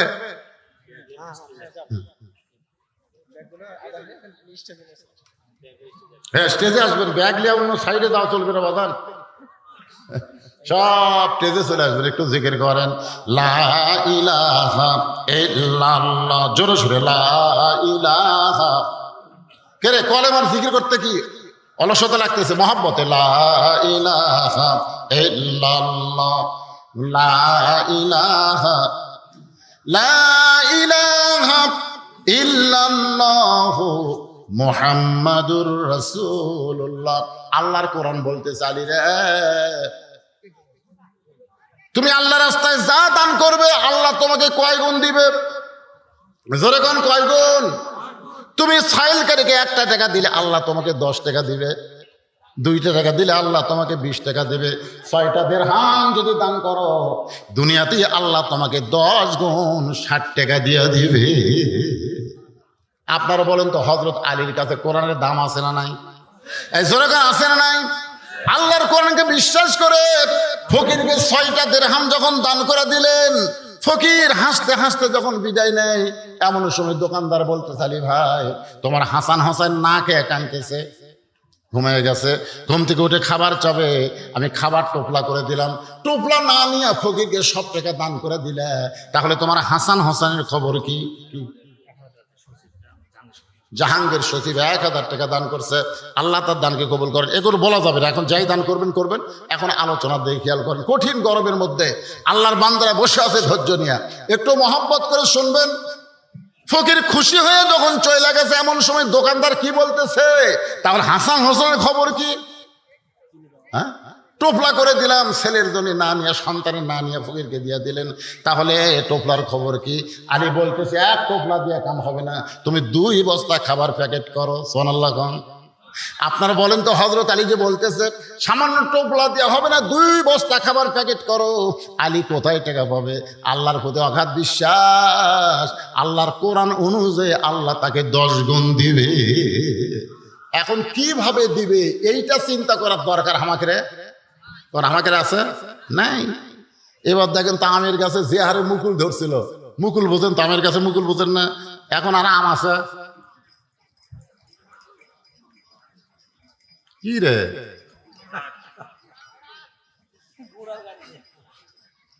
ভাইজান দেওয়ার মালিক কে? এই জমিতে ধান লাগাইছেন, মনে করতেছেন ধানের যে সাইজ রে, বৈশাখ মাস অনেক কিছু সামনে আছে না নাই? জোরে আছে না নাই? আসলে বলেন তো দেওয়ার মালিক কে? এই বিশ্বাসটা আল্লাহর প্রতি অগাধ ভাবে রাখতে হবে। হযরত আলী বাজারের মধ্যে ঘুরতেছে আর বিশ্বাস করতেছে, দোকানদারকে বলেছে 2 বস্তা খাবার প্যাকেট করো, পকেটে 1 টাকা নাই। এমন সময় একজন লোক উট নিয়ে বাজারে আসতেছে। আলী ডাকতে, আলী ভাই উটটাকে কিনবেন নাকি? আলী বলতেছেন 1 টাকাও পকেটে নাই, তোমার উটটা কেমনে কিনবো বলো? উটওয়ালা বলতেছে 100 দিরহামে বাকি দিয়ে উটটা কিনেন, বিক্রি করে আপনি টাকা দিবেন, সেইটাও কি পারবেন না? আলী বলতেছে এইটা পারা যাবে, বিক্রি করে টাকা দেওয়া। জোরে কোন কি করে টাকা দেওয়া? 100 দিরহাম বাকিতে উটটা নিয়ে হযরত আলী যেই মাত্র উটের বাজারে, এমন সময় চারিদিক থেকে খরিদ্দার ঘিরে ধরে বলতেছে, আলী ভাই কবে থেকে উটের ব্যবসা শুরু করলেন? কারণ আপনি হলেন পৃথিবীর সবচাইতে জ্ঞানী। জ্ঞানী ব্যক্তিরা কোনোদিন উটের ব্যবসা করে না। এত জ্ঞানী ব্যক্তি হয়ে আপনি উটের ব্যবসা করতেছেন। সমস্ত খরিদ্দার যখন আলীকে দেখে কৌতূহল করতেছে, এমন সময় এক খরিদ্দার কাছে গিয়ে বলে, আলী ভাই বাজারে আপনাকে বেশিক্ষণ থাকতে দেওয়া যাবে না, উটটার দাম কত নেবেন? আলী বলতেছে, যে হারে মানুষ আমাকে ঘিরে ধরছে, আমি উটের কি দাম চাবো তুমি একটা চিন্তা করে বলো। খরিদ্দার বলতেছে 160 দিরহাম দিলে কি চলবে? চুপ করছে। কত কইছে? 160 দিরহাম দিলে কি চলবে? আলী তার হাতে উটটা দিয়ে 100 দিরহাম নিয়ে, যেই বেটা 100 দিরহামে বাকি উটটা দিয়েছিল তার কাছে 100 দিরহাম দিয়া, যে 60টা দিরহাম নিয়ে দোকানের মধ্যে গেছে। দোকানদার বলতে 2 বস্তা প্যাকেট করে চিন্তা করতেছে আপনি কি নিবার পারবেন? আলী বলতে দাম কত? খাদ্যের দোকানদার বলে 60 দিরহাম দিলেই চলবে। আলীর কাছে কয় দিরহাম আছে? 60টা দিরহাম দোকানদারকে দিয়ে 2 বস্তা কান্দে নিয়ে হযরত আলী ফাতেমার দরজায়, এ মায়েরা যারা পর্দার অন্তরালে একটু মনোযোগ দিয়ে শোনেন, ফাতেমা জানলা দিয়ে তাকায় দেখে অন্য বিক্রির টাকা দিয়ে বড় জোর 1 উপলা খাবার হবে, কিন্তু স্বামীর কান্দে কয় বস্তা? বলবার যে সুদের সবচাইতে নিম্ন পাপ। সাহাবেরা বলে, হুজুর সুদের বড় পাপের কথা না বলতে নিম্ন পাপের কথা বলতে আপনি 3 বার মুখ ধরেন। আল্লাহ রাসূল বলে, বলি কেমনে? সাহাবেরা বলে, হুজুর আপনি না বললে আমরা পাবো কেমনে? রাসূল বলেন, তাহলে শোনার জন্য প্রস্তুত হও, আগে মোটামুটি মানসিকভাবে সাইজ হও। সবাই যখন সাইজ হয়েছে তখন আল্লাহ নবী বলতেছেন, সুদের সর্বনিম্ন পাপ হলো যে সুদের 1 টাকা খায়, নিজের মায়ের সাথে 42 বার জিনা করার গুনাহ হয়। এবারে নাউজুবিল্লাহ আসতে করেন, খান নাকি? খান, আপনারা খান? বাংলাদেশের কোনো পাগলকে যদি বলা হয় তোর মা বিয়ে করবি, এ কথা কোন করবে? একটা পাগলাও মা বিয়ে করবে না। আর যে বেটা সুদের টাকা খায়, রহ রহ মায়ের সঙ্গে জিনা করার গুনাহ হয়। আর সুদের সবচাইতে বড় পাপ হলো আল্লাহর সঙ্গে যুদ্ধ করা। নমরুদ যেমন আল্লাহর সঙ্গে যুদ্ধ করেছিল, পারছে নাকি? এই কতক্ষণ পারছে নাকি? ফেরাউন যখন আল্লাহর সঙ্গে যুদ্ধ করেছিল। আজকে যারা বাংলাদেশের সমাজে সুদ খায়, এরা যতই তওবা করুক, রাসূল বলেছেন সব তওবা কবুল হবে। মানুষ খুন করার তওবা করলে আল্লাহ মাফ করে দিবে, জিনা করলে তওবা যদি করে আল্লাহ মাফ করে দিবে, নামাজ পড়ে নাই বেনামাজি তওবা করে নামাজ ধরলে আল্লাহ মাফ করে দিবে। কিন্তু একটা পাপ তওবা করলেও আল্লাহ মাফ করবে না। এটা পাপটা হলো যারা সুদ খায়, যারা সুদ দেয়, তারা তওবা করলে আল্লাহ মাফ করবে, কিন্তু যারা খায় তাদের তওবা করলেও আল্লাহ মাফ করবে না। যাদের কাছ থেকে সুদের টাকা নিয়েছে, যতক্ষণ তাদেরকে ফেরত না দিবে। আপনারা কি রাগ করলেন? তো কিছুই কর না পারে। যারা সুদের টাকা খাচ্ছে, যার কাছ থেকে নিছে, তাকে ফেরত না দেওয়া পর্যন্ত আল্লাহ মাফ করবে। তওবা করলেও একটু মনোযোগ দেন। ফাতেমা বলে, স্বামী গো, অন্য বিক্রির টাকা দিয়ে বড় জোরে 1 টোপলা খাবার হবে, আপনি 2 বস্তা খাবার কোথায় পাইলেন? যতক্ষণ না বলবেন ততক্ষণ আমি দরজা খুলবো। আলী বলতে, তো ফাতেমা আরামের সাথে বলবো, অনেক লম্বা কথা, একটু দরজা খোলো, আমি একটু ঢুকতে চাই। ফাতেমা বলতেছে, না বলা পর্যন্ত দরজা খুলবো না। সঙ্গে সঙ্গে আল্লাহর কোরআন বলে, আলী রে, তুই স্বামী হয়ে তোর বউকে বলতেছিস, এর বউ যখন তোর দরজা খোলে না, তুই কি জানিস না রে আলী, আল্লাহ কোরআনে বলেছেন, আর রেজালু কাওয়ামুনা আলান নিসা, পুরুষেরা নারীদের উপরে থাকবে। ফাতেমা যদি দরজা না খোলে আর অনুরোধ করিস না। 2 বস্তা খাবার কান্দে নিয়ে ফাতেমা দরজা না খোলার কারণে হযরত আলী চলে গেছে নবীর দরবারে। নবী তখন বসেছিলেন, কিন্তু আলীর কান্দে 2 বস্তা খাবার দেখে নবী খুশি হয়ে আলীর কাছে এসে 2 বস্তা নিজের হাতে যখন নামায় নেয়, আল্লাহর বান্দা আলী বলতেছে, ইয়া রাসূলুল্লাহ, আপনি কত ভালো, কিন্তু আপনার মেয়ে ভালো না। নবী চমকে উঠে বলতে, কি কইলি? আলী বলতে, হুজুর আপনি কত ভালো, আমার কান্দে বস্তা দেখে আপনি কোনো প্রশ্ন না করে বস্তা নামাই নিলেন, কিন্তু এই 2 বস্তা নিয়ে আপনার মেয়ে ঘরের দরজা খোলে নাই। আপনি ভালো, কিন্তু আপনার মেয়ে তো ভালো না। রাসূল মুসকে হাসিতে বলে, আলী রে, ফাতেমা যদি দরজা খুলতো তাহলে তুই কি আমার কাছে আসতি? ফাতেমা যদি দরজা খুলে দিত, তুই কি আমার কাছে আসতে? আলী বলতেছে, না, আসতাম না। নই বলে, আলী রে, ফাতেমা দরজা খুলে দে, তুই তো আমার কাছে আসতি না, আর না আসার কারণে তুই 3টা জিনিসও জানতে পারতি না। 1 নম্বর হলো, আলী বলতে পারিস তোর কাছ থেকে অন্যটা কিনেছে সেই খরিদ্দারের পরিচয় কি? আলী রে, তুই কি বলতে পারিস যেই ফকির তোর কাছে ভিক্ষা নিয়েছে সেই ফকিরের পরিচয় কি? যে তোর কাছে উট বিক্রি করলো আবার কিনলো, তার সম্পর্কে তোর কি জানা আছে? আলী বলতেছে, রাসূলুল্লাহ, আল্লাহ এবং নবী ভালো জানে, আমি আলী জানি না যতক্ষণ আপনি না বলবে। আল্লাহ রাসূল বলে, আলী রে, যেই খরিদ্দার তোর কাছ থেকে ফাতেমার ওড়না কিনেছে সেই খরিদ্দার দুনিয়ার কোনো মানুষ না, সেই খরিদ্দার হলেন স্বয়ং আল্লাহ। কারণ ফাতেমা পর্দা নিশি।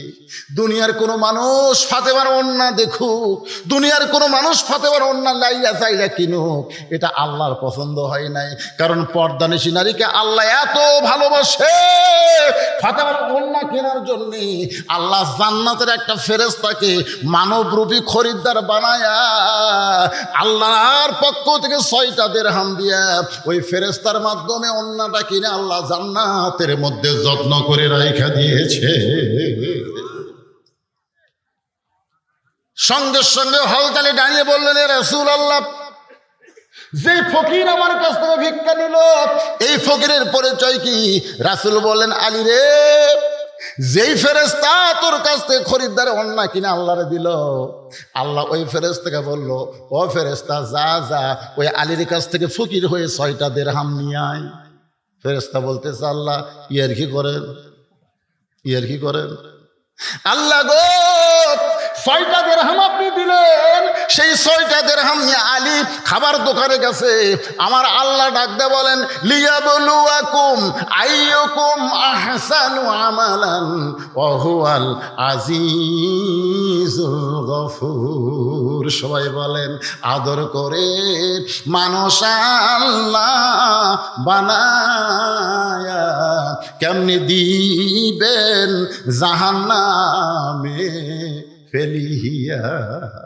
আপনারা বলেন তো, ফেরেশতার কোনো রাগ আছে? ফেরেশতার কোনো মেয়ে মানুষ দেখলে লোভ হয়? ফেরেশতার ফেরত খিদা লাগে? 2 ফেরেশতা একদিন আল্লাহ কইছিল, আল্লাহ আপনি নিষেধ করলাম এই মানুষ বানান না, এরা যে কি দুনিয়াতে যায় ফেতনা ফাসাদ গন্ডগোল অপকর্ম করে সব নষ্ট করে দিল। আল্লাহ বলে, তোদেরকে যদি মানুষ করে পাঠায় তোরা কি করবি? ফেরেশতা খালি পাঠা দেখেন, খালি পাঠা দেখেন, ইবাদত কাক কয় আপনাকে দেখা দেবেন। আল্লাহ 2 ফেরেশতাকে মানব রূপে দুনিয়াতে 40 দিনের হায়াত দেয়া পাঠালেন।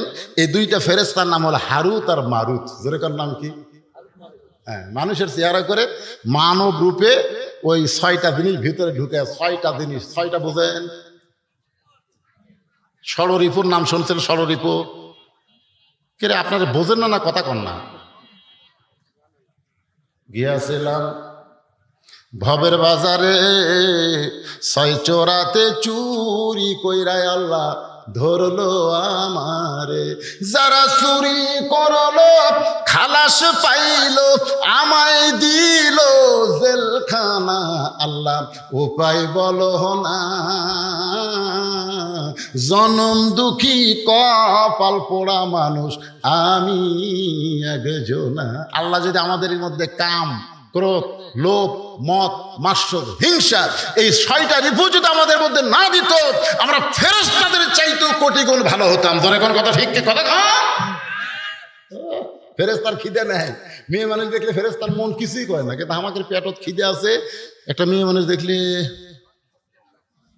টাকা পয়সা দেখলে লিভার মন চাইকে চায় না, লোভ। একজনের 3 তলা বাড়ি দেখলে হিংসা হয় কি হয় না? এ কথা কর না কেন? এইগুলো ফেরেশতার মধ্যে কি নাই? ফেরেশতাদের মধ্যে না থাকার কারণে আল্লাহ তাআলা 2টা ফেরেশতাকে মানুষ বানায় দুনিয়াতে পাঠাইলেন 40 দিনের। জোরে বলেন কয় দিনের? 40 দিনের মধ্যে পেটে খিদা লাগছে। পেটে যখন খিদা লাগছে, হারুত মারুত এখন মানবরূপী হয়ে যায়। খিদার জন্য কাম চায়, খিদার জন্য কি চায়? কাজ চায়, কাজ। একজনকে বলতে, ভাই আমরা 2 জন একটু কাজ চাই, আমাদের পেটে তো খিদা লাগছে, কাজের বিনিময়ে খাদ্য। তখন বলতেছে, তোর তো আমি চিনি না রে, তোদেরকে তো আমি চিনি না, কাজ দিয়ে চুরি করিস। এখন আপনারা বলেন, 2 দিন ঘুরিছে, কেউ কাজ দেয়নি। তখন ওরা 2 জন ঘুরতে ঘুরতে দেখে একটা হোটেল, খাবার হোটেল। লুকা লুকা যায় ওই খাদ্য যেটি আসতে, যেই খাবার নিয়ে খাচ্ছে, ইতিমধ্যে হোটেলের মালিকের বউ দেখছে, হোটেলের যে মালিক তার বউ দেখছে। হে চোর, হাত কেটে দিবি। ওই হোটেলের মালিক আবার হিজড়া, বুঝলেন? বেশিরভাগ হোটেলের দেখবেন হিজড়া আছে না নাই, ধরে আছে না, বিয়ে করছে ঠিকই, কিন্তু বইয়ের মনের খাইশ মিটাবার পারে না। তো বউ বলতেছে, ঠিক আছে, তোরা যে চোর এটা আমি বলবো না, তোরা আমার একটা কাম কর, ওই খাটের তলে দেয় লুকা থাকে, যা।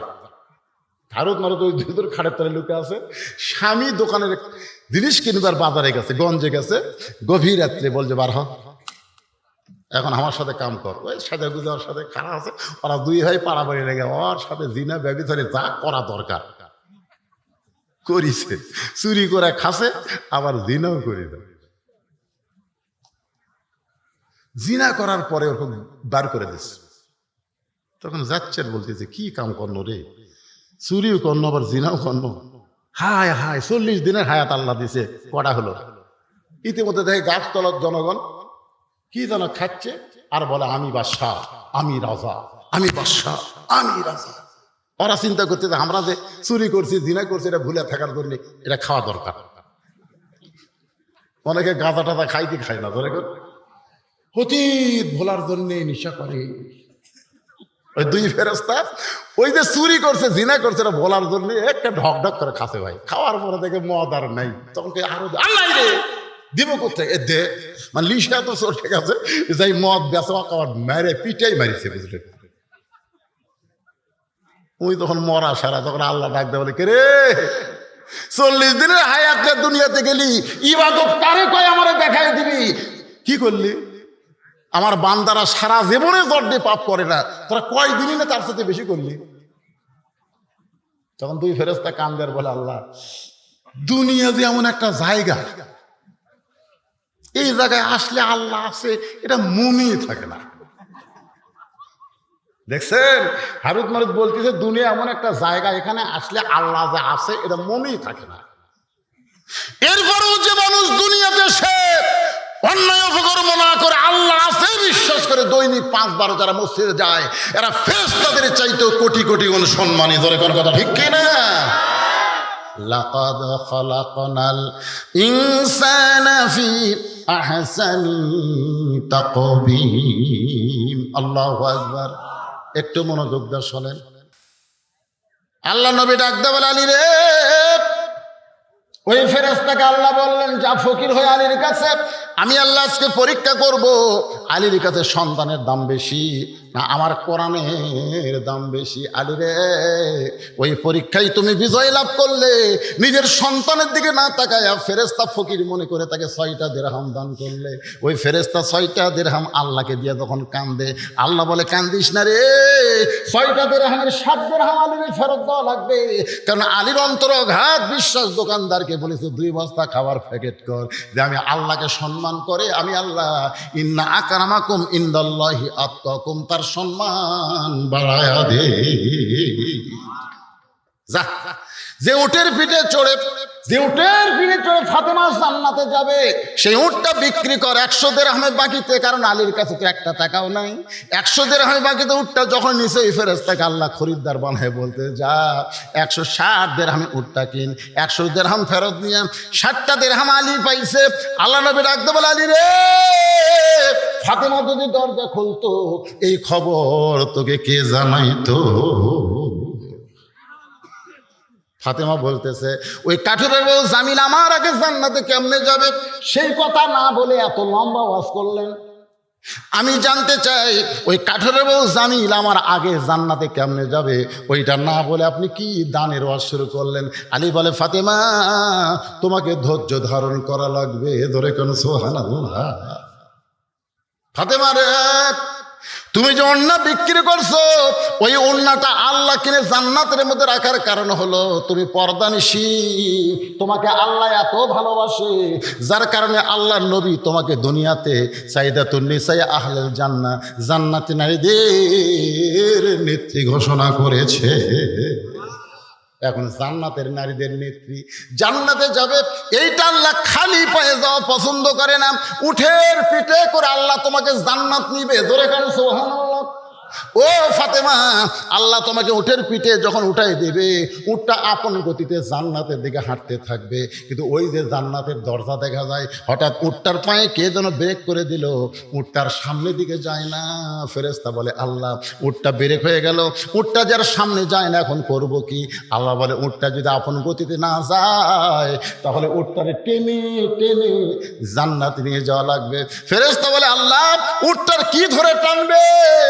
উটের গলায় তো কোনো রশি নাই, উটটা কি ধরে টানবে? উটের টানার মতন তো কিছুই নাই। আল্লাহ বলে, ফেরেশতা রে, আমি ফাতেমার ওড়নাটা কিনে জান্নাতের ভিতরে যত্ন করে রেখে দিয়েছি, ওই ওড়নার এক মুড়া উটের গলায় বেঁধে দাও। ফেরেশতারা ওড়নাটা এনে উটের গলায় যখন বেঁধে দিবে, ওড়নার একটা অংশ যখন নিজের দিকে ঝুলতে থাকবে, ফেরেশতা বলে, আল্লাহ এখন উটটারে কে টেনে টেনে জান্নাতে নিয়ে যাবে?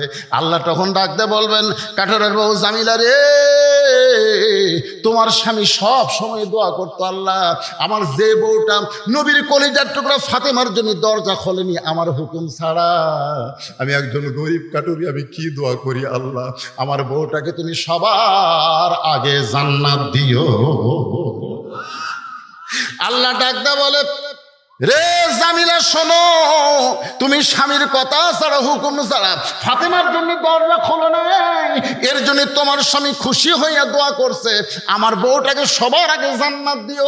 আমি আল্লাহ ফাতেমাকে জান্নাতি রায়দের নেত্রী বানাইছি, তার আগে কে জান্নাতে যাবে? কিন্তু তোমার স্বামীর দোয়া কবুল হওয়ার কারণে আমি আল্লাহ হুকুম দিলাম, যাও ওড়নাটা টেনে টেনে আমার ফাতেমাকে জান্নাতে নিয়ে যাও। আলী বলে, ফাতেমা তুমি তো মনে করবে আমি জান্নাতে যাচ্ছি, কিন্তু আল্লাহর হিকমত হলো, ওই কাঠের বউ জামিল এসে যখন ওড়না রশি মনে করে টেনে টেনে যখন জান্নাতে নিয়ে যাবে, উটের পিঠ থেকে তোমার পা জান্নাতে পড়ার আগে ওই কাঠের বউ জামিলার পা জান্নাতে আগে যাবে। সঙ্গে সঙ্গে ফাতেমা কান্দের বলে, আল্লাহ যে মেয়েরা পর্দার ভিতরে থাকবে, যে মেয়েরা স্বামীর কথা মতো চলবে, ওই মেয়েদেরকে ফাতেমা জামিলার সঙ্গে জান্নাত দিও। আমার মা বোনদের জন্য বলি, মা যতই আমল করেন, স্বামীর কথা মতো যদি চলতে পারেন আর যদি পর্দার মধ্যে থাকতে পারেন, তাহলে ফাতেমা জামিলার সঙ্গে আল্লাহ আপনাদের জান্নাত দিবে। আপনারা বলেন, এর চাইতে মেয়ে মানুষের ভালো কোনো ওয়াজ আছে? এই কথা কন না কেন আছে? এখন মায়েরা একটু দোষ দেয়, আমাকে বলে, হুজুর আপনি প্রায় ওয়াজে খালি মেয়ে করে খাসিতে ওয়াজ করেন, মরদ মানুষের কোনো ওয়াজ নাই। আমি কিন্তু পরশু কয়েকদিন আগে বাহাদুরপুরে ওয়াজ করছি। আল্লাহ রাসূল সামনে মা আয়েশা 2টা তরকারি নিয়ে গেছে। আল্লাহ রাসূলের সুন্নত হলো আগে তরকারি নিয়ে তিনি চাকতেন, কারণ তিনি বাড়ির অভিভাবক। সুবহানাল্লাহ নাকি? সবাই মনে করতো বাড়ির প্রধান তো নিজে আগে খাচ্ছে, কিন্তু খাওয়ার মধ্যে কারণ আছে। হিকমত হলো নবী তো 2টা তরকারি তাকে দেখে, একটা তরকারি লবণও নাই ঝালও নাই। আল্লাহ রাসূল দেখতেছে এই তরকারি খায় তো সবাই আয়েশার দুর্নাম করবে, তো আমার বইয়ের দুর্নাম মানে আমারই দুর্নাম। আল্লাহ কোরআনে বলেছেন হুন্না লিবাসুল লাকুম ওয়া আনতুম লিবাসুল লাহুন্না। আল্লাহ রাসূল বলেন আয়েশা তোমার এই 2 তরকারির মধ্যে এই তরকারি আমার খুব পছন্দ, আমি এটা একলাই খাবো। আয়েশা তো সেই খুশি, নবী একে সব তরকারি খাইয়া 4টিয়া যখন খাচ্ছে, আয়েশার মনে সন্দেহ হয়েছে এতই স্বাদ, এ সবই খালো কিছুই রাখলো না। দেখে তরকারি সামান্য লাগা আছে, ওইটা নিয়ে নৌকর দিয়ে দেখে হায় হায়, লবণও নেই ঝালও নেই। আয়েশা বলে হুজুর কেমনে? বলে আল্লাহ বলেছেন স্বামী হলো বিবির পোশাক, বিবি হলো স্বামীর পোশাক। এই তরকারি অন্য কেউ খাইলে তোমার দুর্নাম শুরু হয়ে যেত, এই জন্য আমি একলাই তোমার তরকারি খাইয়া তোমার জন্য কেউ দুর্নাম করবার না পারে। আয়েশা বলে হুজুর আপনি হলেন পৃথিবীর শ্রেষ্ঠ স্বামী, নিজের বিবিকে আপনি এত ভালোবাসেন, আর আজকে রোজা রেখে আমাদের বউগুলো ইফতারের সময় যখন খাবার দেয়, কতগুলো মরদ আছে ইফতার খাবো না, সরাসরি ভাত খাবো, ধরে কোন কথা ঠিক কিনা? এখন রোজা থেকে তরকারি পাক করছে, একটু যদি লবণ কম হয় ওরে বাবা। আল্লাহ রাসূল কি বউদের মারছে নাকি? কথা কন না কেন? খারাপ ভাষা গালি দিছে। এখন তো আমরা এমন হয়ে গেছি মারতে মারতে টুটিরও পাও দেখো তখন আব্বা কর, আব্বা না করে তখন ছাড়বো না।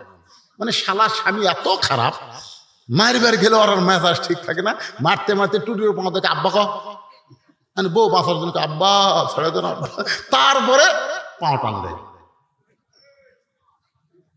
আমার মায়েরা শোনেন, ইসলামে পুরুষের যেমন অধিকার আছে নারীদের তেমন অধিকার আছে।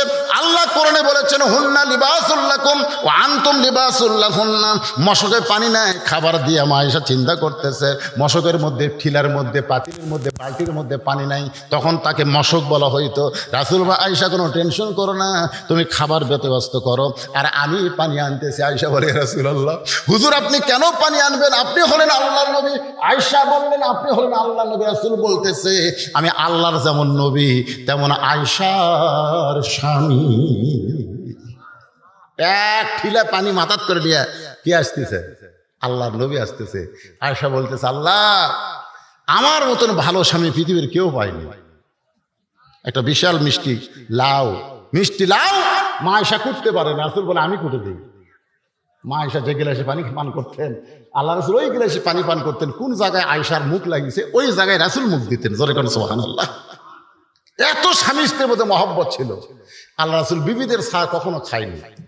আর আমরা যখন নিয়ামতপুর বাজারে যাই খালি হোটেল দেখলি ভাই, বউ আজ প্রায় 1 মাস হলে বলছে আমার একটু বাদাম খাওয়ার মন চাই গো, একটু বাদাম আনবেন। এই বাড়িতে সে কয় রে মনে খুঁজলাম কিন্তু বাদাম আলা নাই, আসলে কিন্তু আইসার মনে নেই। বউ কয় না এটা আনবি না, মুরগির ডিম বেছে 20 টাকা স্বামীর হাতে দিয়েছে, এই 20 টাকার বাদাম আনবি না। আপনি আনছেন না, প্রায় 1 মাস দেখলাম আপনি আনেন না। ওই এবার 20 টাকা পকেট থেকে বাদাম আলার কাছে যায় বলতে, দেখো বউ পালা মানে হাতি পালা। বউ পালা মানে কি জনগণ বুঝাচ্ছে, বউ বাদাম দিচ্ছে। বাদাম কত টাকা? বইয়ের ডিম বেচার টাকাতে বাদাম দিচ্ছে আর জনগণকে দেখাচ্ছে দেখো বউ পালা মানে হাতি পালা। জনগণ বুঝতেছে ভালো স্বামী পারে, বইয়ের জন্য বাদাম কিনতেছে। বাদাম পকেটের মধ্যে দিয়েছে, বুঝলেন? ওর মন খালি বলতেছে মিন শালো অসফের খান্না, তোর পকেট ভারী করে। পকেটের যে বইয়ের বাদাম আছে একটা একটা বের করে টিপে খায়।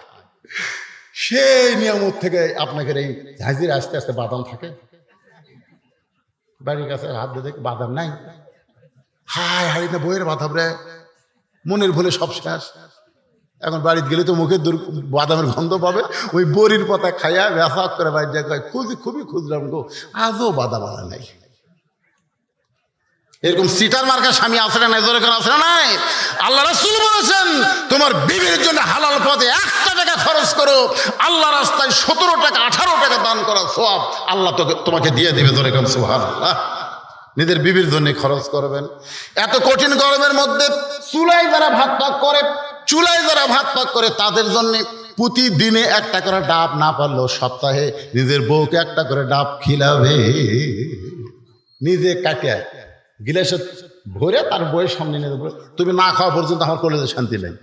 বউ কিন্তু জনগণকে বলবে, আল্লাহ আমাকে একটা স্বামী দিছে রে, নিজে ডাব আমাকে কাটিয়ে খিলে। এরকম স্বামী হওয়ার দরকার আছে না নাই? জনগণ আছে না নাই? হ্যাঁ মায়েরা মনে মনে খুশি হচ্ছে, যাক আজকে হুজুর দিচ্ছে রে। আজকের আলোচনা কঠিন গরমের মধ্যে আমি আপনাদেরকে মা বাবা আদম মা হাওয়া নিয়ে আলোচনা শুরু করেছিলাম। আদম হলো আমরা, হাওয়া হলো মায়ের জাত, মেয়ের জাত। মা হাওয়াকে আল্লাহ তাআলা জান্নাত থেকে আদমের সঙ্গে বের করে দিলেন। তওবা হলো, দুনিয়ার 350 বছর কান্নাকাটির পরে তওবা কবুল হয়ে গেল। ধরে গান সুবহানাল্লাহ। তওবা কবুলের পরে আরাফার ময়দান, যেখানে আমরা হজ করতে গিয়ে আরাফার ময়দান, ওই জায়গায় আদম হাওয়ার মিলন হলো। ওই মিলনের পরে আল্লাহ তাআলা দুইজনকে দুনিয়াতে রাখলেন। এই দুনিয়া থেকে আবার দুইজনে চলে গেছেন। ভাই, এখান থেকে আমরা সন্তানগুলো এখনো রয়েছি।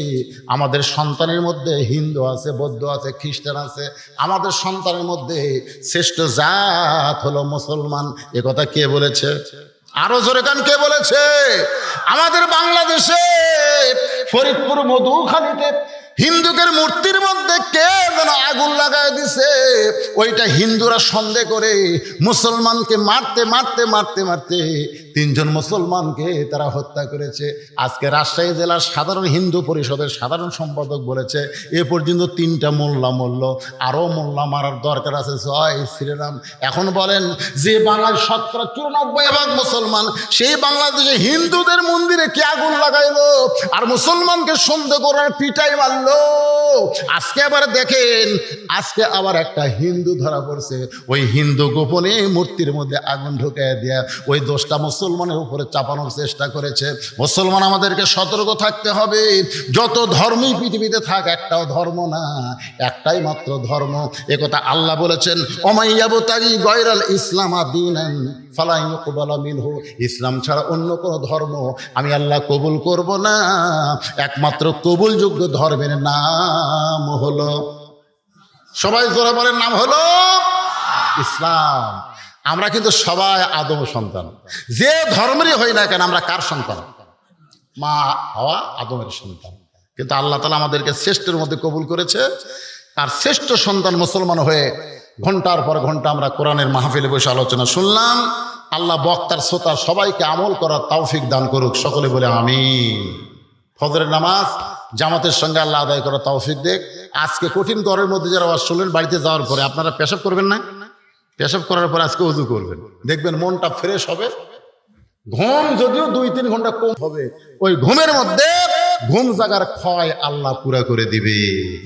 আস্তাগফিরুল্লাহাল্লাযী লা ইলাহা ইল্লা হুয়াল হাইয়ুল কাইয়্যুম ওয়া আতুবু ইলাইহি। আল্লাহুম্মা সাল্লি আলা মুহাম্মাদ, আল্লাহুম্মা বারিক আলা মুহাম্মাদ। ভাইজান যারা দাঁড়িয়ে আছেন সবাই বসেন, সবার জন্য দোয়া করা হবে। কষ্ট করে যারা এই মাহফিল আয়োজন করেছেন তাদের জন্য দোয়া করা হবে ইনশাআল্লাহ। আল্লাহুম্মা আমিন। আল্লাহুম্মা আনতাস সালাম ওয়া মিনকাস সালাম তাবারাকতা ইয়া যাল জালালি ওয়াল ইকরাম। এই আল্লাহ তাআলা কঠিন গরমের মধ্যে বাড়িতে কারেন্ট আছে, ফ্যান আছে, সবগুলো বাদ দিয়া তোমার কোরআনের মহব্বতে, নবীর হাদিসের মহব্বতে আজকে জান্নাতের বাগানে বসে বসে দীর্ঘ সময় পর্যন্ত আলোচনা শোনার শেষে আমি গুনাহগারের সঙ্গে রহমতের দরজায় ফকির হয়ে দোকানা হাত তুলেছে। মেহেরবানি করে আজকের মাহফিল আমাদের সকলের হেদায়েতের জন্যে, নাজাতের জন্যে, জান্নাতের জন্যে কবুল করো। এই মাহফিলের শুরু থেকে শেষ পর্যন্ত যত আলোচনা হয়েছে আল্লাহ, এর মধ্যে যদি ত্রুটি হয়, ভুল হয়, মাফ করে দাও। এর যে হাদিয়া মঞ্জুর করো। সোনার মদিনায় নবী পাকের রওজা মুবারক আল্লাহ কবুল করে নাও। तमाम अंबिया केराम, আসহাবে কেরাম, তাবিনে কেরাম, তাবা তাবিনে কেরাম, तमाम পৃথিবীর মাটির নিচে যত মুমিন মুমিনা শুয়ে আছে আল্লাহ সকল আর পরে হাদিয়া কবুল করো। ঝাঁঝিরা গোরস্থানে যত মুর্দা শুয়ে আছে আল্লাহ সকলের কবরকে জান্নাতের টুকরা বানিয়ে দাও। আমরা যারা হাত তুলেছি আমাদের জনম দুঃখনী মা, ছোট্ট একটা শব্দ হলো মা। 2023 সালের 25শে ডিসেম্বর পর্যন্ত আমি জানতাম না মা না থাকলে এই দুনিয়াতে সন্তানের কেউ না। 18 সালে আমার বাবা দুনিয়া থেকে চলে গেছে। তখনও বারবার মায়ের কাছে গিয়ে বলতাম, মা বাবা না থাকলেও তো আপনি আছেন। কিন্তু 23 সালে ডিসেম্বরের 25 তারিখে মা যখন চলে গেল, গোটা দুনিয়াতে বহু মানুষ আছে, কিন্তু যার মা নাই বাবা নাই তার কেউ নাই। এই দরদের মা বাবা যাদের কবরে গেছে, আল্লাহ তোমার দরবার আরজ করি, মা বাবার কবরকে তুমি জান্নাত বানায়া দাও। কি বলবো প্রসবের কথা, মা বিনে সেই ব্যথা কেউ তো বুঝবে না। বহুদিন বউকে বলেছিলাম ওয়াজ করে বাড়ি আসবো, তুমি চেতন থেকে। কোনোদিন দেখলাম না আমার যাবার অপেক্ষায় আমার বউটা চেতন আছে। আমার মা যে ঘরে ঘুমাইতো ওই ঘরে পাশ দিয়ে যখন হেঁটে যায়, আমার জুতার শব্দে মা বলে, বাজান আমি ঘুমাই নাই। মা যখন দরজা খুলে দিত, আমি বলতাম, মা তোমার চোখে কি ঘুম নাই? মা বলে, বেটারে বাড়ি আসবে এটা জানার পরে মা ঘুমায় না। আজকে এই মা যাদের কবরে চিরতরে ঘুমায় গেছে, আল্লাহ বাবা যাদের কবরে গেছে কবরগুলোকে জান্নাতের টুকরা বানায়া দাও। যাদের বাপ মা জীবিত আছে, আল্লাহ এই নিয়ামতের হায়াত বাড়ায়া দাও। আল্লাহ ঝাঁঝিরার বাবা যারেরা মা বোনেরা কষ্ট করে মেহনত করে এত সুন্দর আয়োজন করেছে, আল্লাহ তাদের আয়োজনকে জান্নাতের বিনিময়ে কবুল করো। এই মাহফিলে সর্বাত্মক সহযোগিতা যারা করেছে, বুদ্ধি দিয়ে প্রশাসনিকভাবে অনুমতি নিয়ে সর্বদিক যারা সহযোগিতা করলো, টাকা দিয়ে পয়সা দিয়ে বুদ্ধি দিয়ে, আল্লাহ তাদের সকলকেই জান্নাতি কবুল করে নাও। আল্লাহ আজকের মাহফিলের সম্মানিত সভাপতিকে আল্লাহ তুমি কবুল করো, সহসভাপতি কবুল করো, প্রধান অতিথি বিশেষ অতিথি সম্মানিত অতিথিদের আল্লাহ আল্লাহ তুমি কবুল করো। দীর্ঘ সময় পর্দার অন্তরালের মা বোনদের নেওয়াজ করেছে, আল্লাহ আমার মা বোনদেরকে আবিদা সালিয়া পর্দার কবুল করে ফাতেমার চরিত্র দান করো, জামিলার প্রতি মতো স্বামী ভক্ত বানায়া দাও। আল্লাহ আমাদের মধ্যে যারা অসুস্থ সুস্থ করে নিয়ামত দান করে দাও। গোটা বিশ্বের মুসলমানের ভিতরে খাস করে ফিলিস্তিনের মুসলমানকে আল্লাহ তুমি হেফাজত করো। যে ইসরাইল তোমার বাইতুল মুকাদ্দাসকে দখল করতে চায়, তাব্বাত ইয়াদা আবি লাহাবি ওয়া তাওয়াল্লা, তুমি বলেছো আবু লাহাবের হাত ধ্বংস হোক। তুমি যদি ধ্বংসের আয়াত নাজিল করতে পারো, পৃথিবীর মানচিত্রতে ইহুদিদেরকে আল্লাহ তুমি ধ্বংস করে দাও। যেখানে মুসলমান বিপদে আছে আল্লাহ মুসলমানের হেফাজত করো। আমার বাংলাদেশের সাম্প্রদায়িক শক্তি আল্লাহ মাথা চাড়া যেন না দেয়, সবাই মিলেমিশে মহব্বতে বসবাস করতে পারি। হিন্দু মুসলমান সবাই যেন মিলেমিশে আমাদের দেশে বসবাস করতে পারে। আল্লাহ তুমি তৌফিক দাও। আল্লাহ কোন ষড়যন্ত্রে আমাদের গরিব দেশ যেন না পড়ে। আল্লাহ আল্লাহ মাঠে ময়দানে আবাদগুলো আছে, আল্লাহ আল্লাহ কোনো আসমানি গজব জমিনে গজব না দিয়ে আবাদগুলোকে হেফাজত করো। আল্লাহ আল্লাহ মেহেরবানি করে আমাদের দেশের যে খাদ্য সংকট, দ্রব্যমূল্য আকাশ ছোঁয়া চলে যাচ্ছে, আল্লাহ সব দিক দিয়ে রহমত বরকতে বাংলাদেশকে পরিপূর্ণ করে দাও। আল্লাহ আল্লাহ মেহেরবানি করে সবাই নিজের দিকে একটা মিনিট খেয়াল করে দেখেন, কত মানুষের জানাজার নামাজ আমরা পড়েছি, এই 2 হাত দিয়ে কত কবরে আমরা মাটি দিয়েছি। একদিন আমরা সবাই মরে যাব। যেদিন আমাদের মৃত্যু হবে, আমাদের জবানে তুমি জারি করে দিও লা ইলাহা ইল্লাল্লাহু মুহাম্মাদুর রাসূলুল্লাহ সাল্লাল্লাহু আলাইহি ওয়াসাল্লাম। আসসালামু আলাইকুম ওয়া রাহমাতুল্লাহি ওয়া বারাকাতুহু।